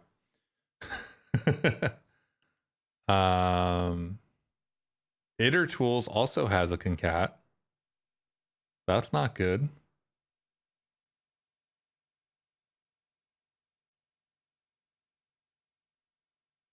Well, I guess that's why it was inferring iter earlier.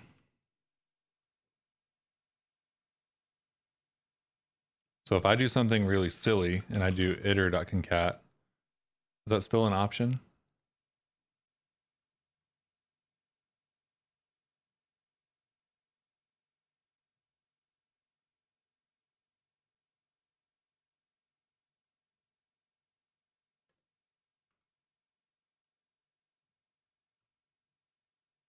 I think I'm going to go back to the clone.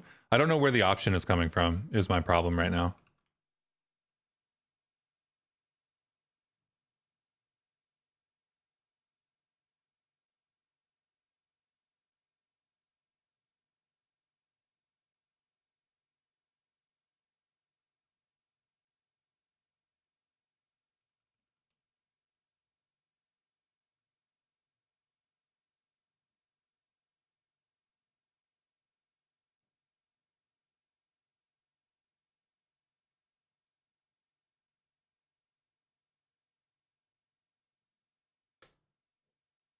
Okay, let's do let result equals a.clone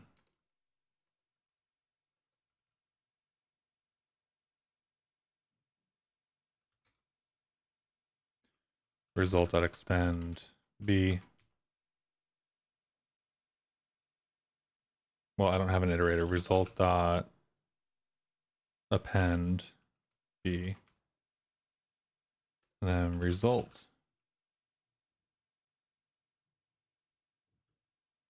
Probably clone this too. Why not? Clone everything. Clone is not what we want there, though. I don't think that was the error. Mutable reference found vec. Consider mutably borrowing here. Because the result is mutable?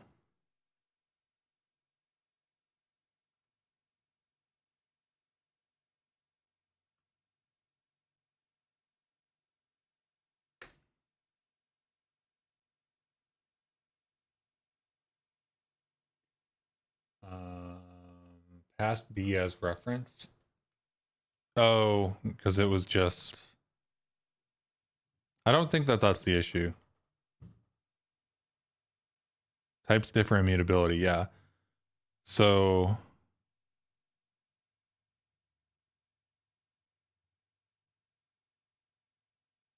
the types aren't telling me that...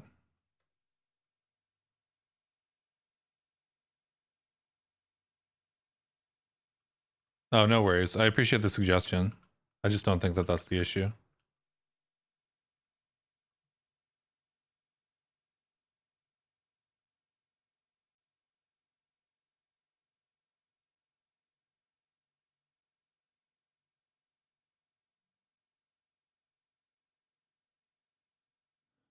Oh, because B is a vec. So I don't actually want B.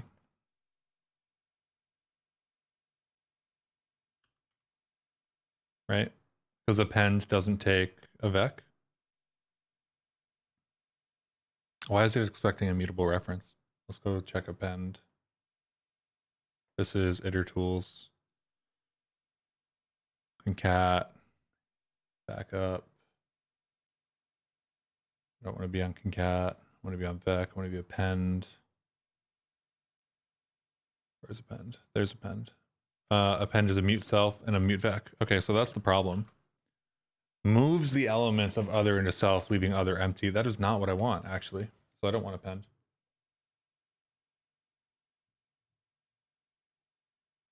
I guess I could, regardless, right? Like I could do mute B.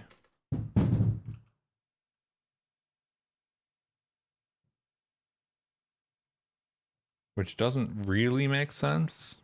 Cannot borrow is mutable. Yeah, okay. But if I clone it, I can. Like this is just getting not great. I think this is still going to have us with the unwrap. The problem is I never figured out where that option was coming from. It must be coalesce. Yeah, unwrap on a none value. It's still the same issue. The B slice isn't the issue, Carlos. The issue is that coalesce is returning me an option and I don't know why.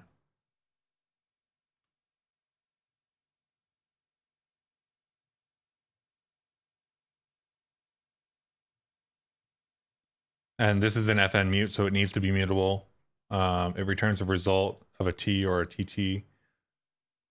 Coalesce pair, T item, coalesce pair is somewhere implemented on the trait. So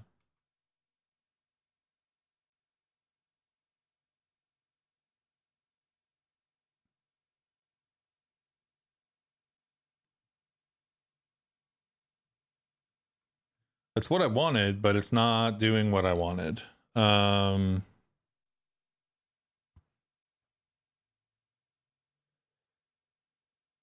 Oh, that's annoying.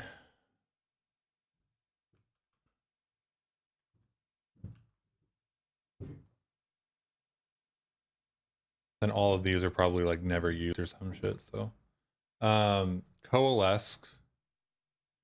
So the goal here is that I have everything sorted and I have a bunch of tiles next to each other in this one giant vec, right? And I want to combine all of them into an individual vec.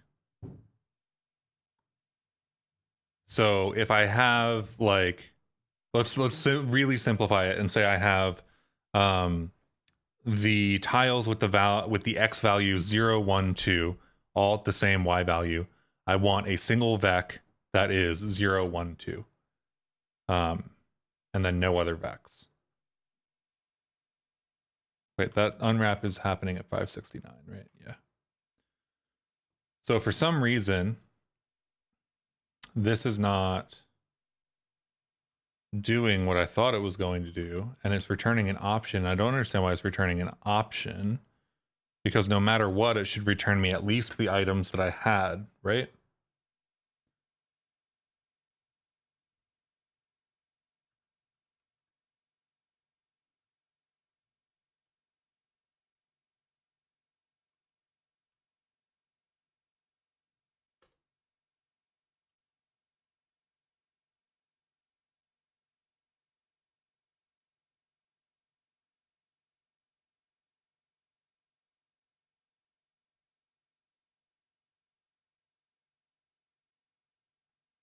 Where's this going to?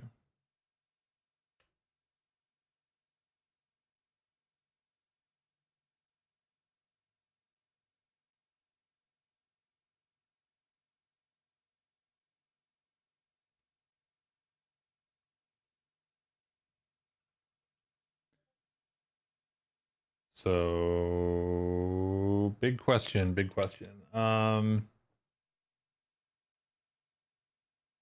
I need to debug these references so I don't get yelled at by Rust. Collect that must be used. Yeah, fine.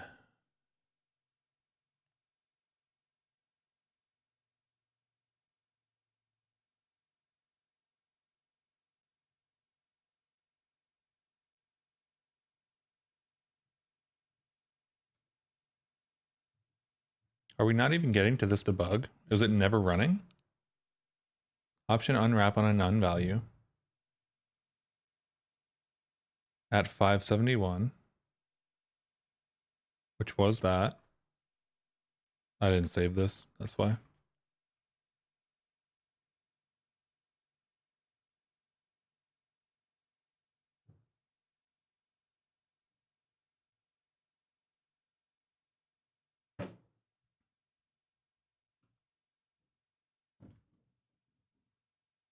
It never debugs an A or a B, so I feel like we're running into a problem here.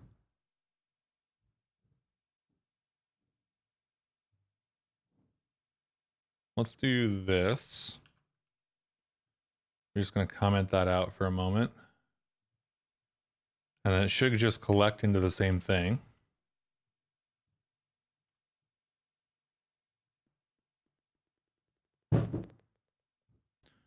This is an impl iterator item vec i64, vec i64, vec i64, vec i64. So that is correct. It still tells me there's something wrong.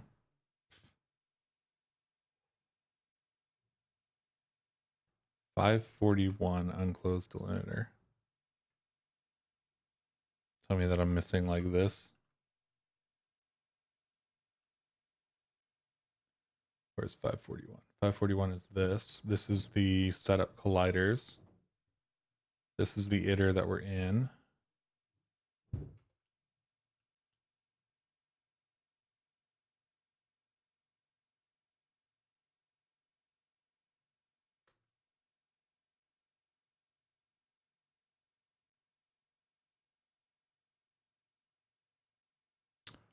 So dot map is this whole thing.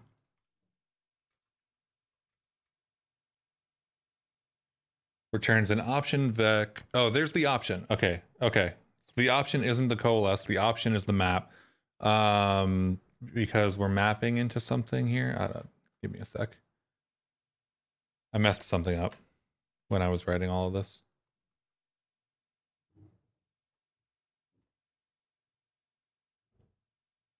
So this is that map. This is colliders. Colliders dot whatever. This will be the return type.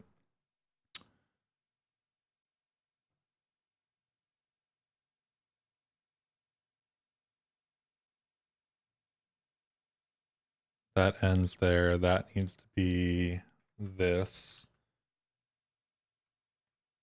Whew, okay. I messed up my curly braces and stuff at some point. I have to coalesce, do a map and unwrap inside the map. Map unwrap.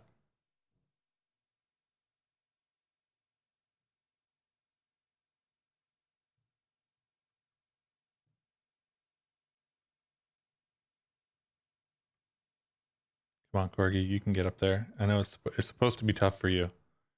There we go.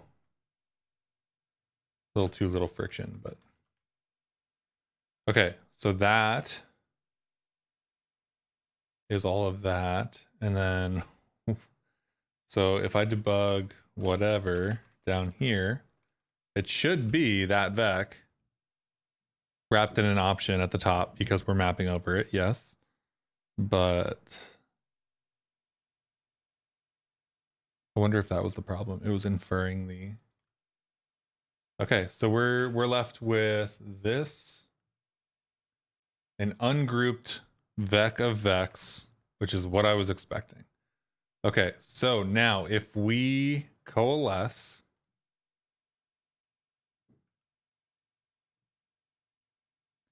that returns an option for some reason.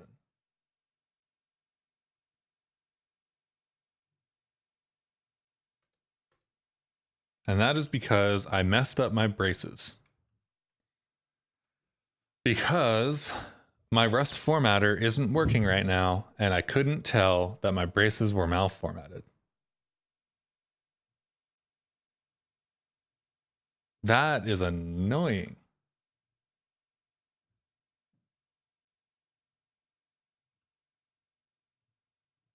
Okay, so hopefully this doesn't panic.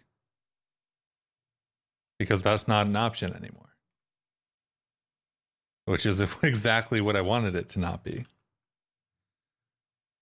Oi, that was a 20-minute detour because I put my curly brace in the wrong spot, which is extremely rare for me in Rust, actually. Okay,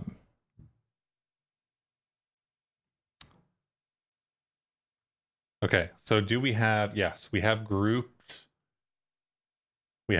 tiles. Okay, so we have grouped tiles. That is exactly what we wanted. We do need to create all of the colliders now for these. So what I'm going to do is probably disable this section of code right here. Right, I'm going to take this collider and I'm going to take it until we insert it.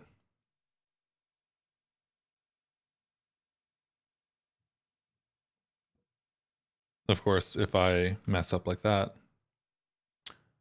and I'm going to collapse that, and then I'm going to uncollapse that.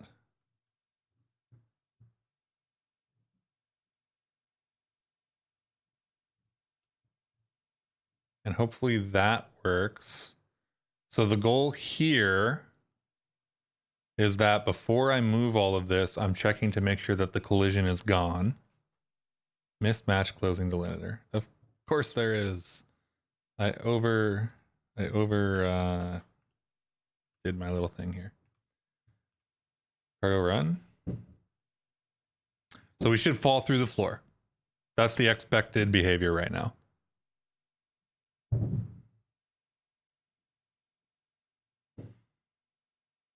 And we are falling through the floor.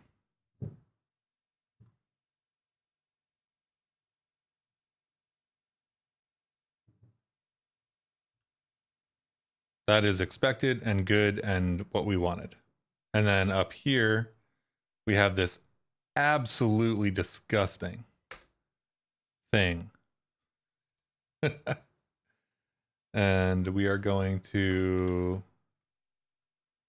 for collider group in colliders, we're not going to collect. We're going to drop this code into here and remember that we might have messed up our curly braces. So we're going to, just keep doing this kind of run thing. We have the actual pixel positions, I believe, at this point. We don't have the transforms. But let's get rid of that debug. Let's turn these types off. Let's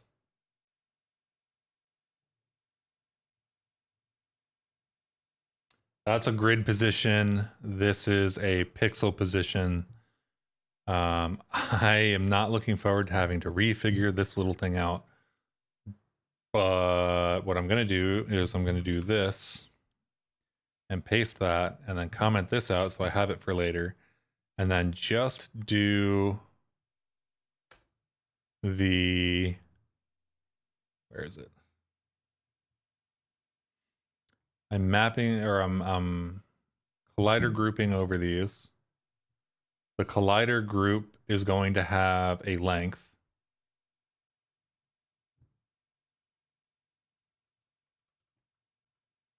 Numtiles equals collider group dot length, right? Because it's a vec.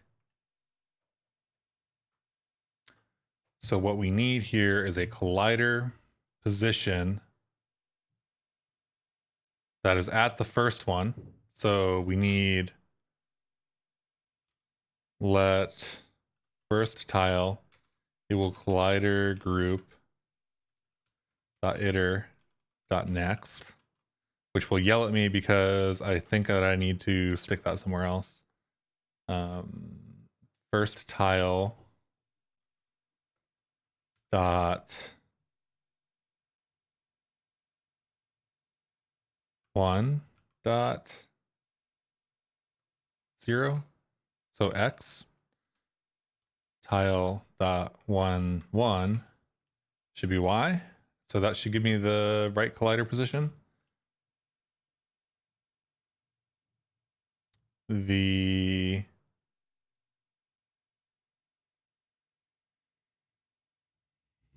collider shape is going to be 0.36 in the X direction times num tiles.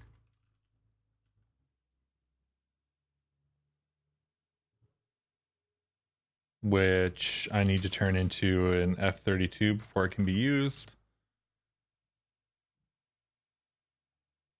Okay.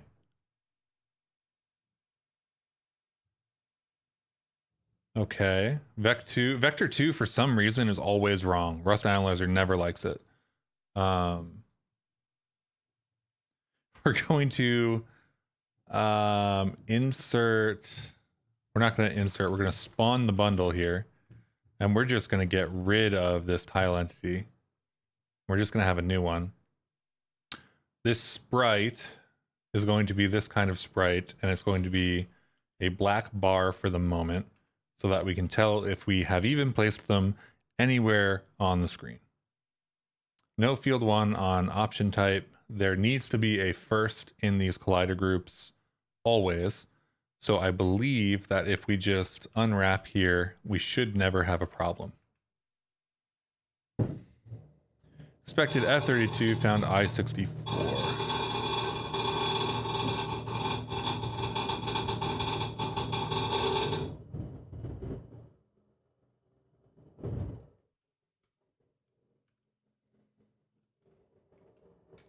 I'm telling you, these people are going to like drill into my living room and there's going to be extra holes.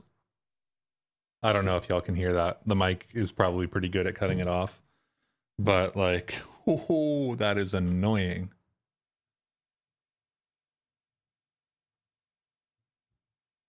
There are no colliders.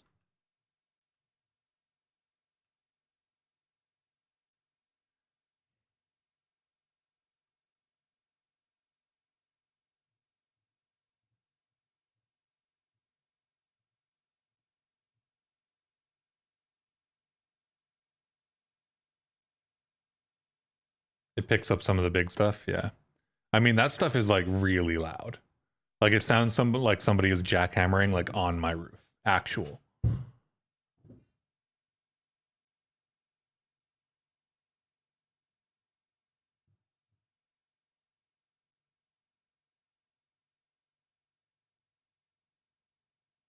And yes, I am aware this is janky. I do not care at the moment. So if you see this as being like individual frames on the screen right now, it is not. It is actual individual frames on the screen right now. That is the problem. I'm printing out so much to the console that it is doing that. There are no colliders anywhere though, which is a problem.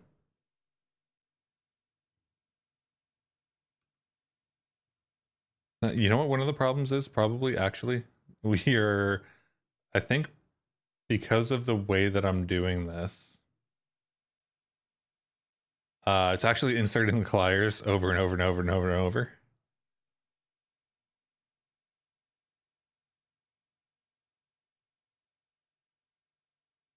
Sprite.new x times num tiles. So that does need to be that long as F32. So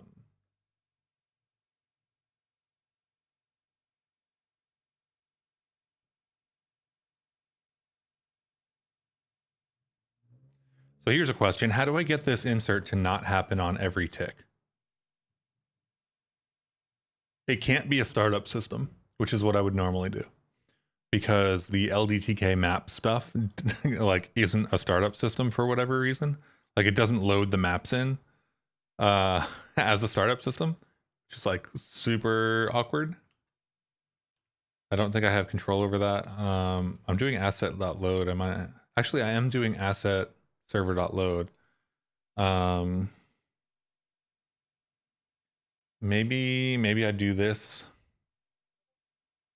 in a startup system, and then I make the collider setup for this in a startup system. The problem is that the tiles I probably don't need. The chunks I don't need. The commands I do need. The materials I probably don't need. I think I can put this all into a startup system if I move the other thing into a startup system. So LDTK or .load, right? The problem with loading this anywhere else is that I still need it here. And I think I tried to insert this in a startup system before and it didn't work.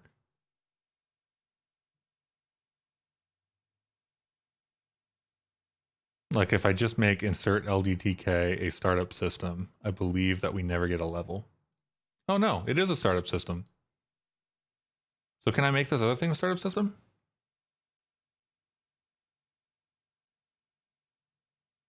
It hasn't processed that yet.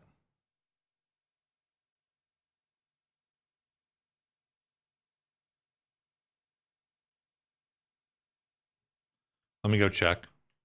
There's a way in which I was reading the LDTK source code here for when the system runs, but maybe it doesn't need to. Okay, source LDTK. We're all in on this at this point. I can probably get done audio pretty quickly. The audio won't be great, but I'm pretty sure that that's simple. The jump mechanics are okay, but we do need to fix the collision for the jump mechanics to be any good. So I need to do that. And then the UI, I can probably do pretty quickly. It'll be annoying. It's a lot of code to write, but it's like basically copy paste. So load here, we'll do the asset loader stuff. Process tile maps does what? We can get the handle to the LDTK map no matter what. So I think we're good. Actually, I'm just going to do this in a startup system. My brain, for some reason, was thinking that it needed to be a processed thing. Let's do FN setup. Oh, you know why I thought it needed to be a process thing? Because before we were doing this on the tiles and now we're not doing it on the tiles. And the tiles get inserted in the processed, if I remember correctly. But we only have one map, so it doesn't matter. Setup C. grab all of this.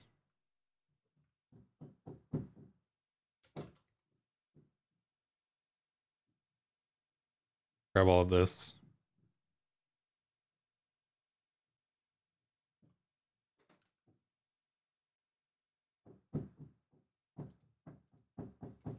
Put this here. We should speed up again. Let me just check to make sure. Validating assumptions as I go.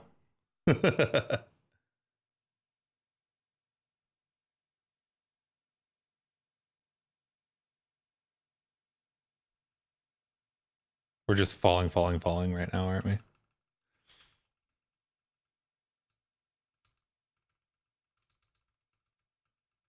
I can't even press the, there we go. We'll just have a corgi continuously falling. So that's good. So we're sped back up. Corgi position logging out. Setup C should go into a new startup system. This is pre-startup. So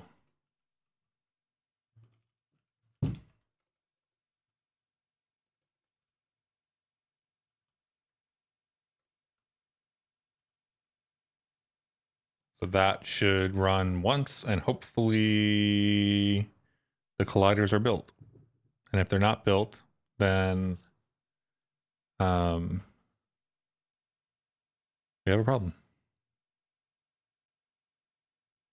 Yeah, did you see that actually? We do have a problem because this is none. So it's not actually, so we can't do this here.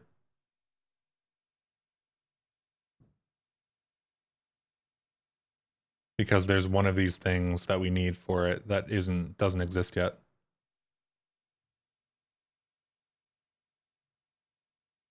For setup C, control option setup C. We don't need chunks or tiles here. We do need this map to exist. So,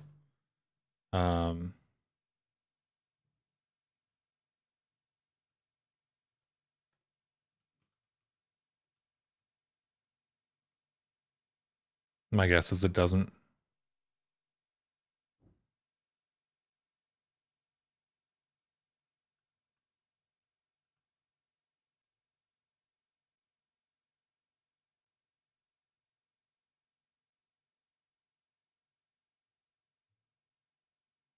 See if this works.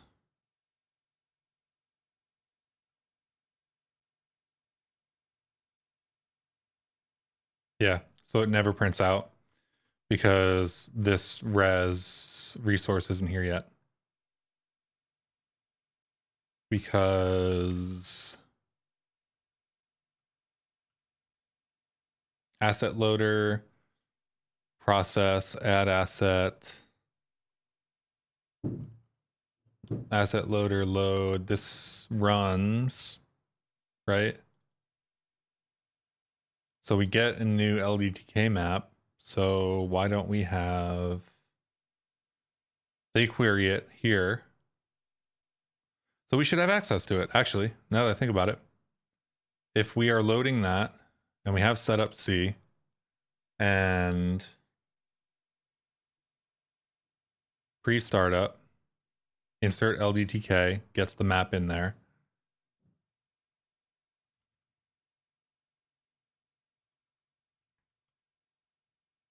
I know there's a post-startup stage here, so maybe we just knock it back one. Making a tiny bit of a guess at the moment. And we'll see. None. Still none. For whatever reason, we can't get the resource here. Pre-startup, post-startup. Insert LDTK. Like, the thing should be there, right?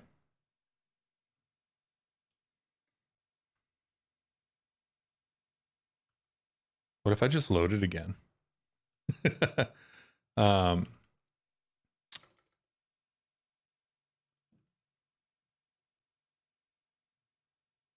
what are the chances that if I do this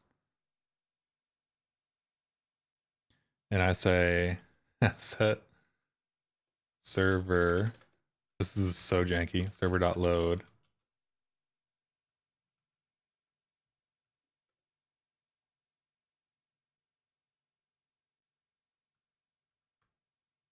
Is this going to get, so the question is, does this get mad at me? Or is this like, hey, you know what? You already did this. Let me give you the handle back.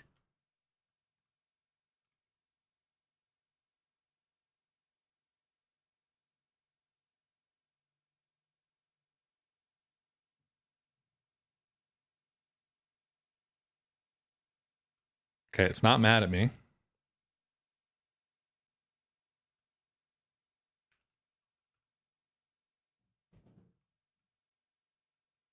So if we have the handle,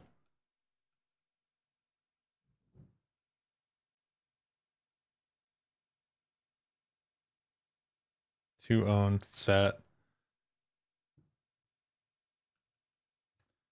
I want a get. We have a handle to an LDDK map. I want the actual map. We use it somewhere here, right?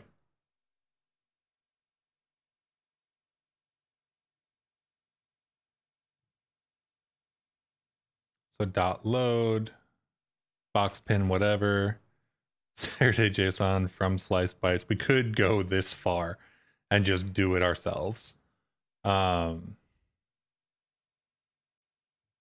We are getting to that point where I'm just gonna cap it and be like, hey, we're gonna load it ourselves now.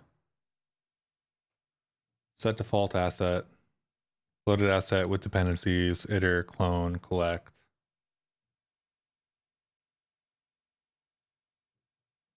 And this looks for a handle to an LDTK map in the query instead of the resource. Where's maps? Oh, that's the problem right there, right? Changed maps, or like the map resources queries for the handles, and when one is added, it adds it to changed maps and pushes the handle in, and then grabs the map from the map handle.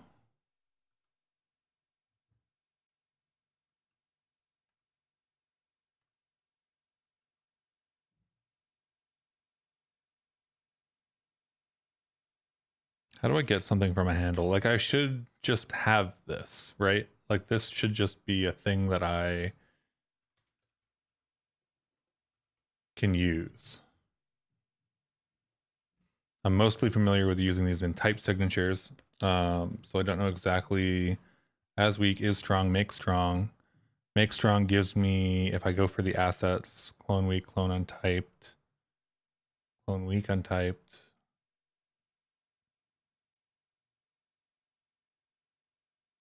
So do I need to do the map query that they're doing? Seems like it, right?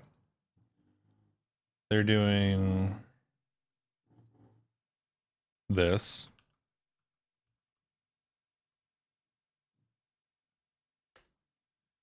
I feel like that's not going to work.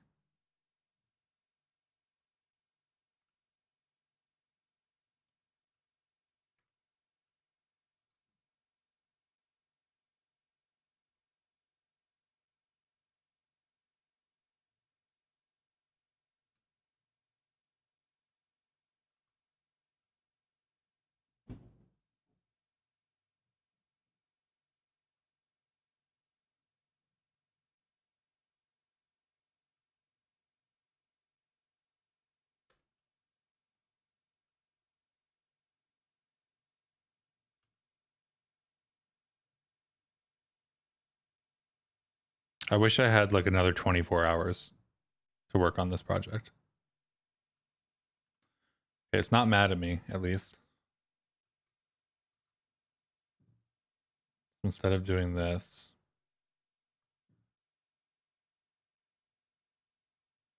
what is the type of map? Option LDTK map. Grab this and let's say map.map. Comment that out for now. Run this, see if it works. Found tuple. Okay. Hopefully, then, because I already have a handle, so I don't need the handle ID in that tuple, which makes sense. Hopefully this gives me what I want. And I can set up the colliders here.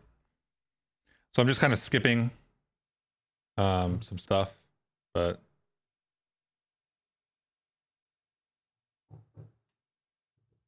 this is just repeatedly flailing for some reason. The sprite never loads, which is weird.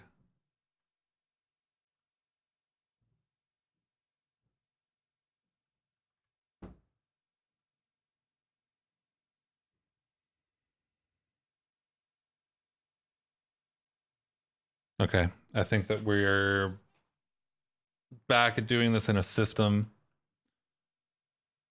And I'm going to do something that I also wouldn't suggest anybody does. Let's get rid of all of that stuff. Let's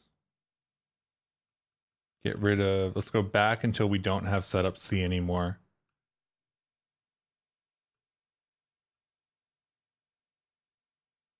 And this logic is the logic that we had. Setup C doesn't need to exist. All of that works. And then you know what I am going to do? Struct has colliders, has inserted colliders, and it's going to wrap a bool. And I'm going to insert resource has inserted colliders. I think that's what I'm going to do. Let me go check my actual, like, the code that I've written before for this kind of thing. I don't want to create a new issue. I want the 2048 code. In steps, there is a game object.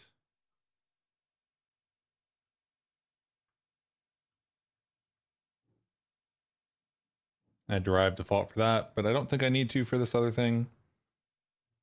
And then game is just a resource. If I, yep, init resource. So it's not insert, it's init.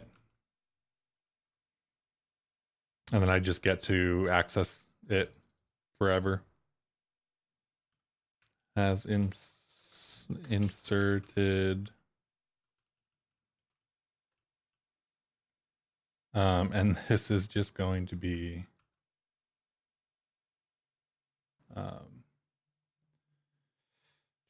derive default. I hope that's false and not true. Player colliders, where's colliders? Set up colliders. And then this is going to be has inserted colliders as a resource, I think.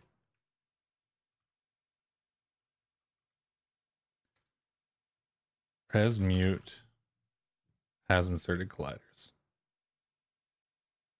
With a comma. And this is going to be mute. And this is going to be if has inserted colliders. If not has inserted colliders, then we do this whole wonky thing. Hello, Nikki. How are you? I am deep in a rabbit hole, but it's fine.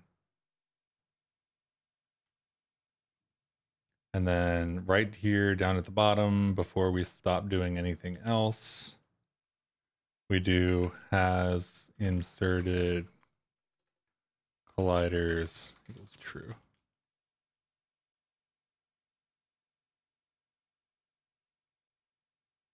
Why is that mad at me? Oh, because I need to wrap it.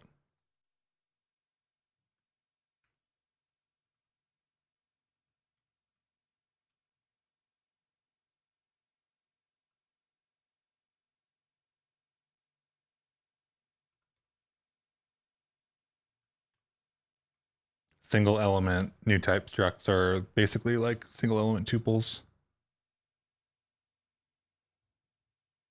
Okay.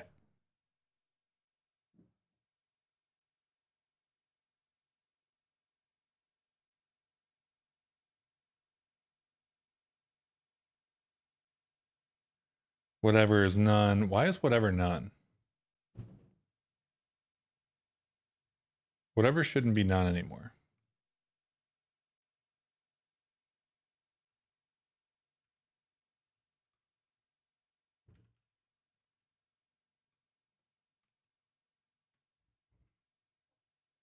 Guess that's the reason they also tell you a straight up bank number. I didn't buy a gift yet for a friend that had a baby. Gift list is empty. Yep. Yep. That's why they give you the bank number.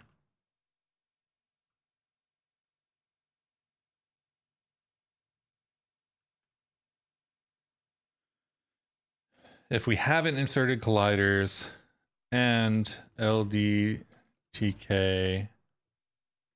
map.iter.size greater 0. Size not the right thing. I just want to consume the whole thing. Give me the length, please. Okay, I'm just gonna be mean.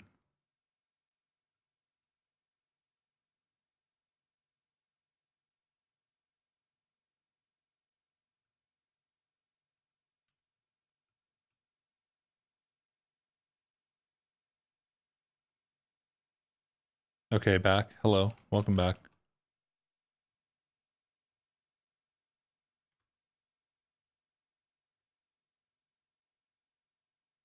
Value of type vec bevy tile map cannot be handle ID tile map. That's fine. I'm just gonna zoop. And I'm gonna be like, hey, you know what this should be? It should be that. Well done. Good talk, everybody.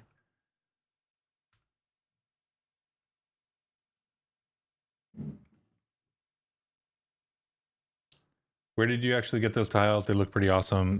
They are a set from itch.io. So the game jam was on itch. So I actually already had an account. And I went through that site and found a tile set that I liked. So it's like KENNEY, like 2D whatever. Let's see if I can find it. I probably can. My library. It's this one. So it's technically like pay what you want or like name your own price. So I threw them like $20 or something like that. But it gets like it gives you like 2 sprite sheets. It's enough to build like a single level, maybe 2 levels. There's some water, there's some waterfalls, there's some pipes, there's some platforms and things like that. You can probably get some pretty decent like distance out of it. But yeah, I don't know, it worked out well.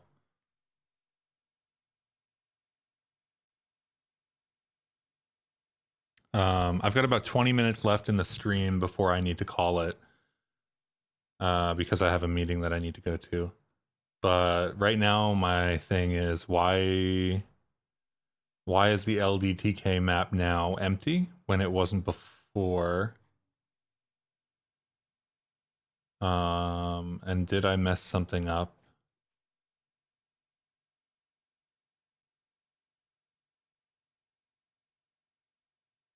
It doesn't look like it.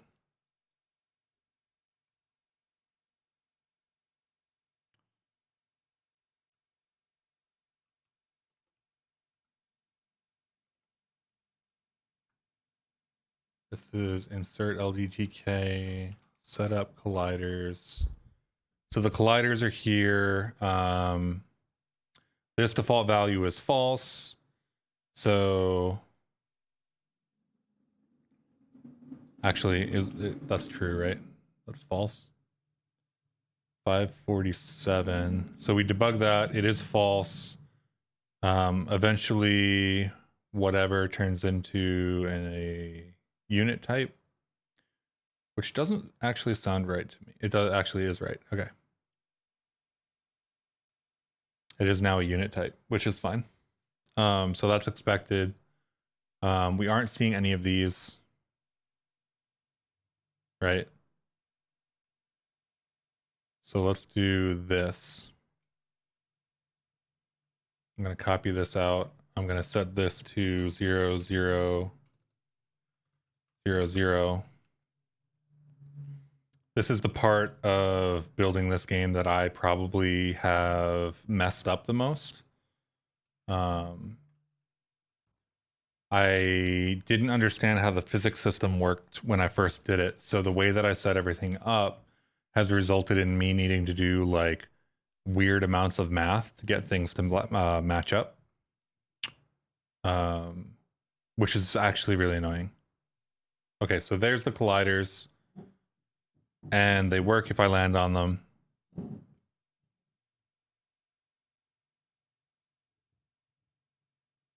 I can just run forever if I run forever. It does look like they're too far to the left, right?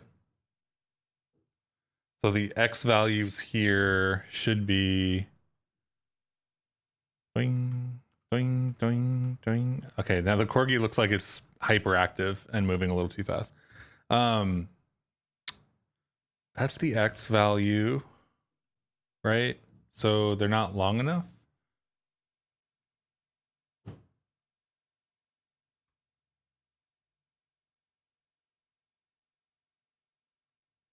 Let's get the, whatchamacallit, let's get some of these logs out of here. Because what I don't need is a ton of noise.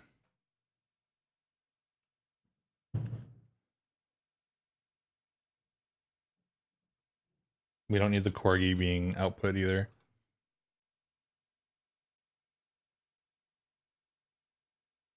Which is probably a print line and not a debug. I was doing that at some point.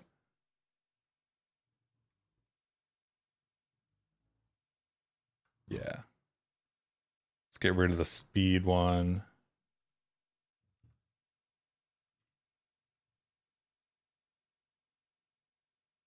I think that's it, actually. Okay. So when we do this, we should just get the output for setting up the colliders. I need to debug the position of the colliders. That is totally fine, I think, actually. So here's all of our positions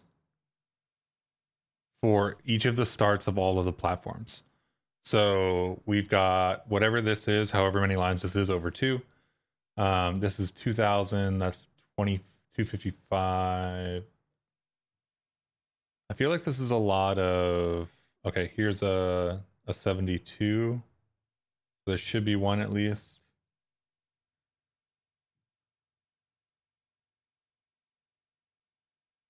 The Y values look okay. And the Y values looking okay is probably the problem. Set up colliders. If we go down and we look at the tiles, I'm debugging the pixel positions of the tiles out now here. Let's do this, and let's do let X equals this, let Y equals that, and let's debug an XY tuple because that sounds better to read.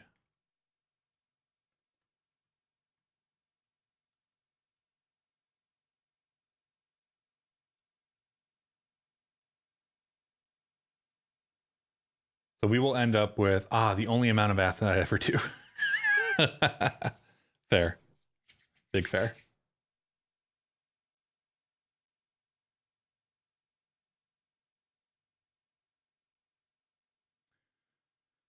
So we have a lot of X values that are fairly big here.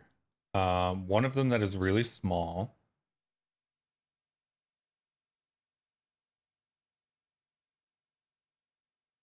I wonder if we can print out the lengths of these as well.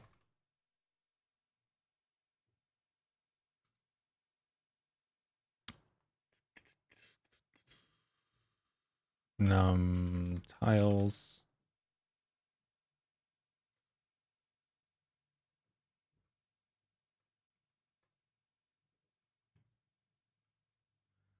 So we run this, we get the positions of the collider platforms, we get the X and Y in the first log, and the number of tiles or the length in the second log.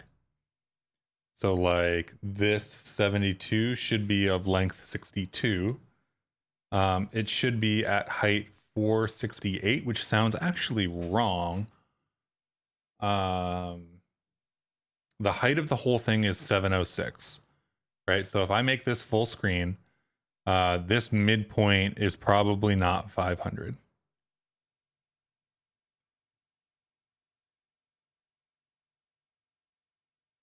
But these are like the right things to be using. And the colliders are hopefully that just works. The colliders are actually being placed. So all we need to do is make sure that the pixels line up, and then the colliders will be in the right spot, and then we can disable the black bars and everything should work. So we are in the right place, looking at the right things. The Corgi, unfortunately, is just going to infinitely fall at the moment.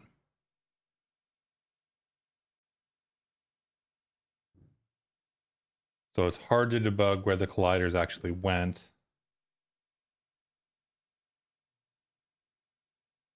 I wish there was a really easy way to zoom out. Where's the camera?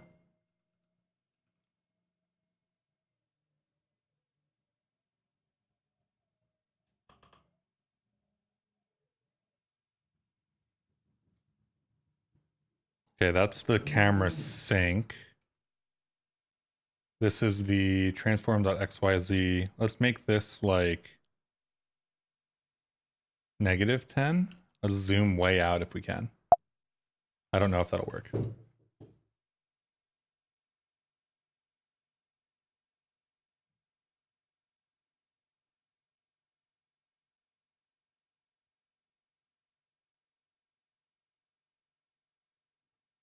Something tells me I moved the camera to the wrong place.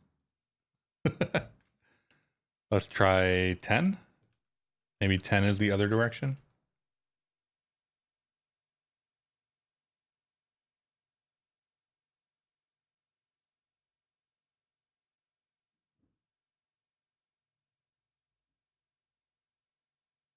Ten is not the other direction. 100. Or like 10 doesn't have a significant view. Or you know what? I've just realized the 2D Z index is just the layering. So it's not going to make anything smaller. How do I make things smaller in a 2D context? I don't think I can do that with the camera like that. Maybe there's a zoom level.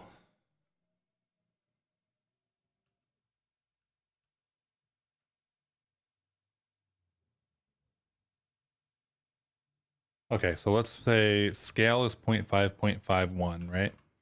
That's the one that we want to use when we run the game. Right now, what we want to do is make it like 0.1, 0.1. Try to zoom out. Right? Try to zoom out, try to see where the colliders are being placed so that we can reorient them.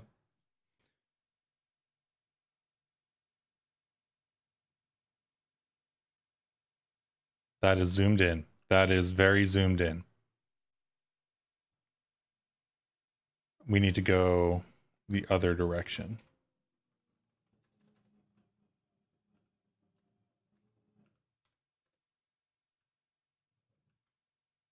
I can hear those people, Jacob. I can hear them screwing stuff in.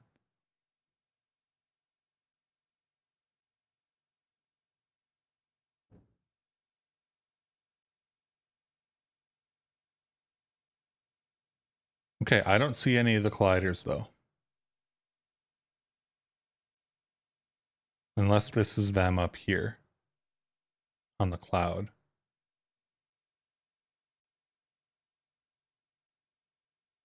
Let's make this a little bit less. Zoom in a little bit more.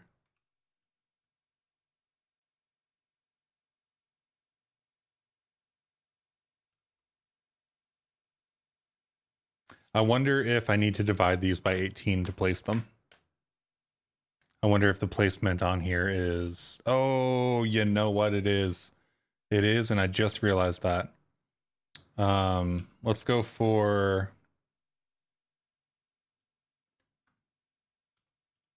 Setup colliders, and then this collider position...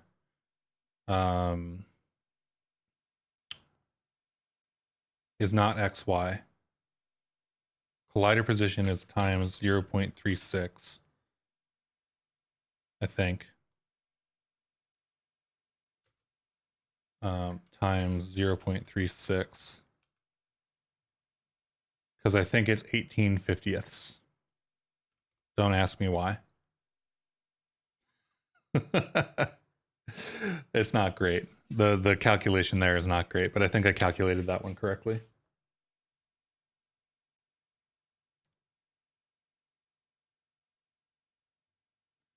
Still not seeing them. Maybe 0.01.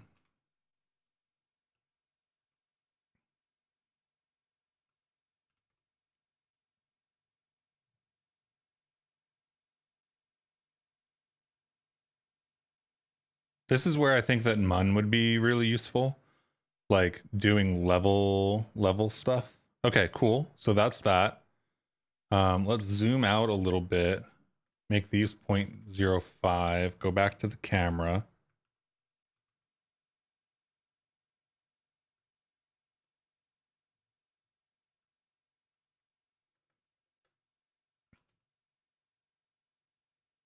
Actually use 4.0 in more places than I thought I did. Let's do 5 here until we get something that looks reasonable.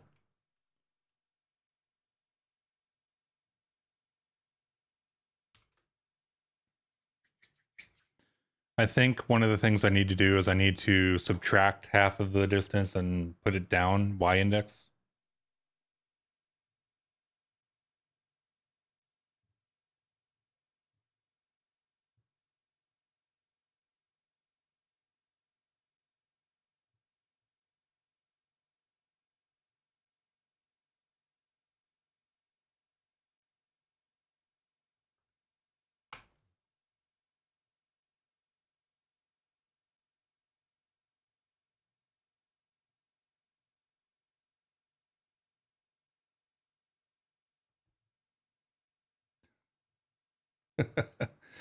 Okay, we need to take this down a bit and left a bit. I think the left a bit is going to be easier.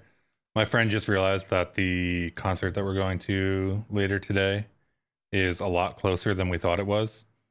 Like, there's an Oakland Coliseum that's called, what is it called? Oracle Park and Oracle Stadium, and they're in two very different locations.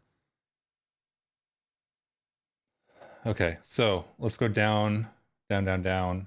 This is the chunk position adjustment for X coordinates. So I think that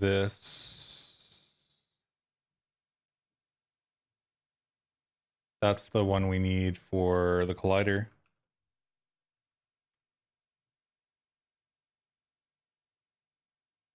Which is these, so minus this.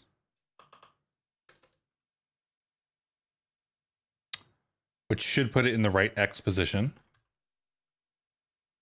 And then we need to do the Y position as well.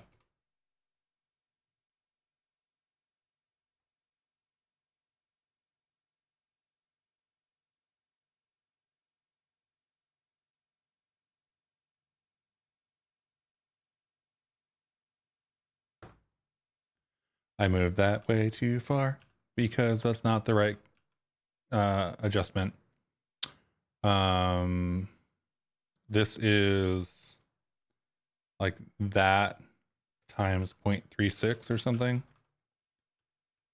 The collider to pixel position coordinate adjustment is my least favorite part of doing this whole thing. And the next time that I do a 2D platformer, the first thing I'm going to do is place a tile on the screen and determine exactly where it should be relative to the physics system.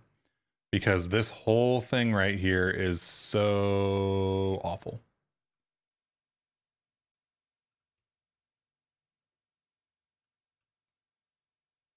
Which is fine because this is my first time using Rapier. So like I didn't know that when I started. But wow, is that like a huge pain source for this project? I think it's the largest pain source for this project, actually, now that I think about it.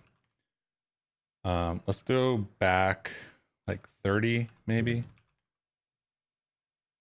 Maybe this is tiles. That would be cool.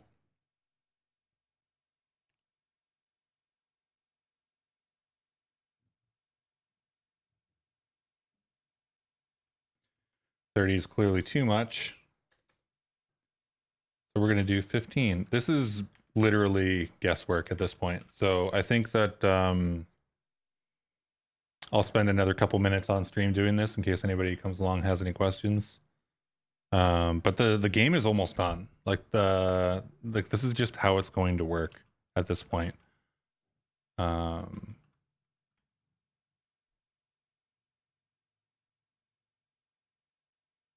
Okay, so we can see here that the actual sizing of these platforms and where they are on the X coordinate is actually wrong, right? So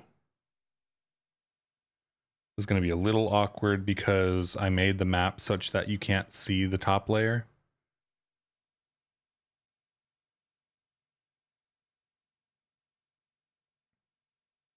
But like this bar on the left needs to be this.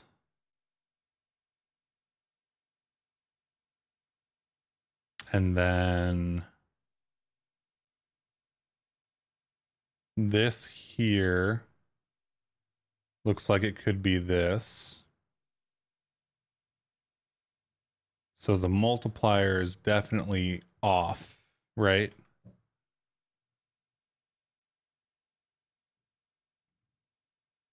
So we're doing 0.5 right now. Like let's do 0.25 and see what it does.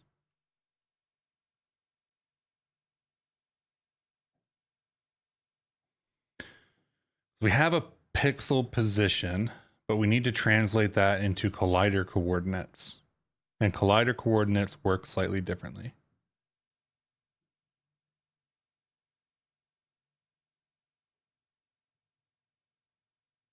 That looks a little better, but it doesn't go far enough.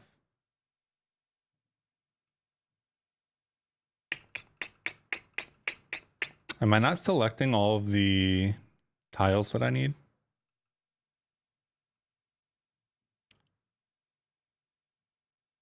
You can see the corgi just dropping. So here's the respawn floor, if you've ever been curious about that.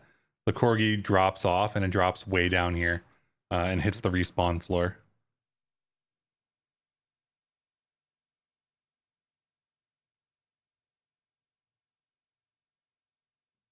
So this needs to be further to the left, but this needs to be in the same spot. No. These definitely overlap a little bit.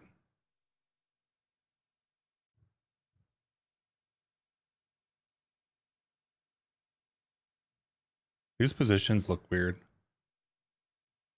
Like, why are there only 2 colliders over here?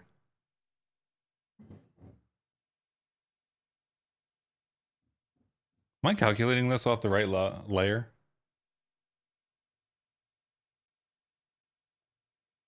Like, I swear, if I go for this and where's the level 0, layer instance 0, you know what I'm gonna try just before we do this whole thing and try to line everything up exactly? I'm going to change it and do less layer or layer instance 1. Or not layer instance 1, but like level 1. There we go. Right? And now we can see that the colliders are actually flipped. Why are they flipped?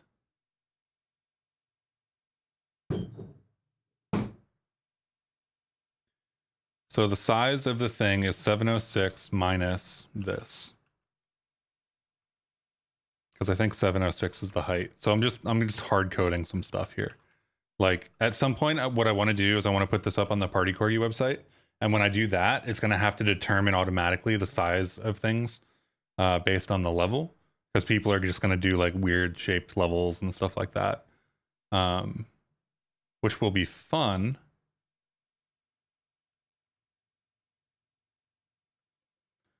Let's just do negative. Let's just make this whole thing negative.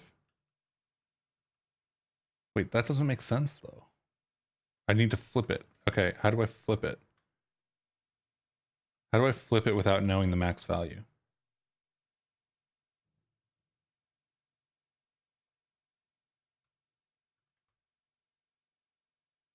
So this is these things. And if I do this again, and I do something cheeky like this to make it look like a tuple, even though it's not, then we're kind of out of time here. Okay, so hopefully I can get this done. I need the colliders to be in the right spot before we do this whole thing. So this is a 36, 39. What is 706 times 0.05? It's like 35.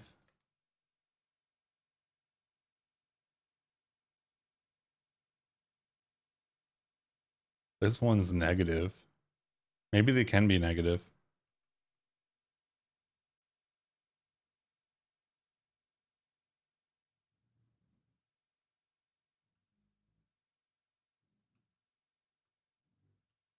The fact that the level editor counts from the top down and the game engine counts from the game engine counts from top down, level editor counts from bottom up, something like that. They're reversed, which is kind of like E, but like see that looks like it worked.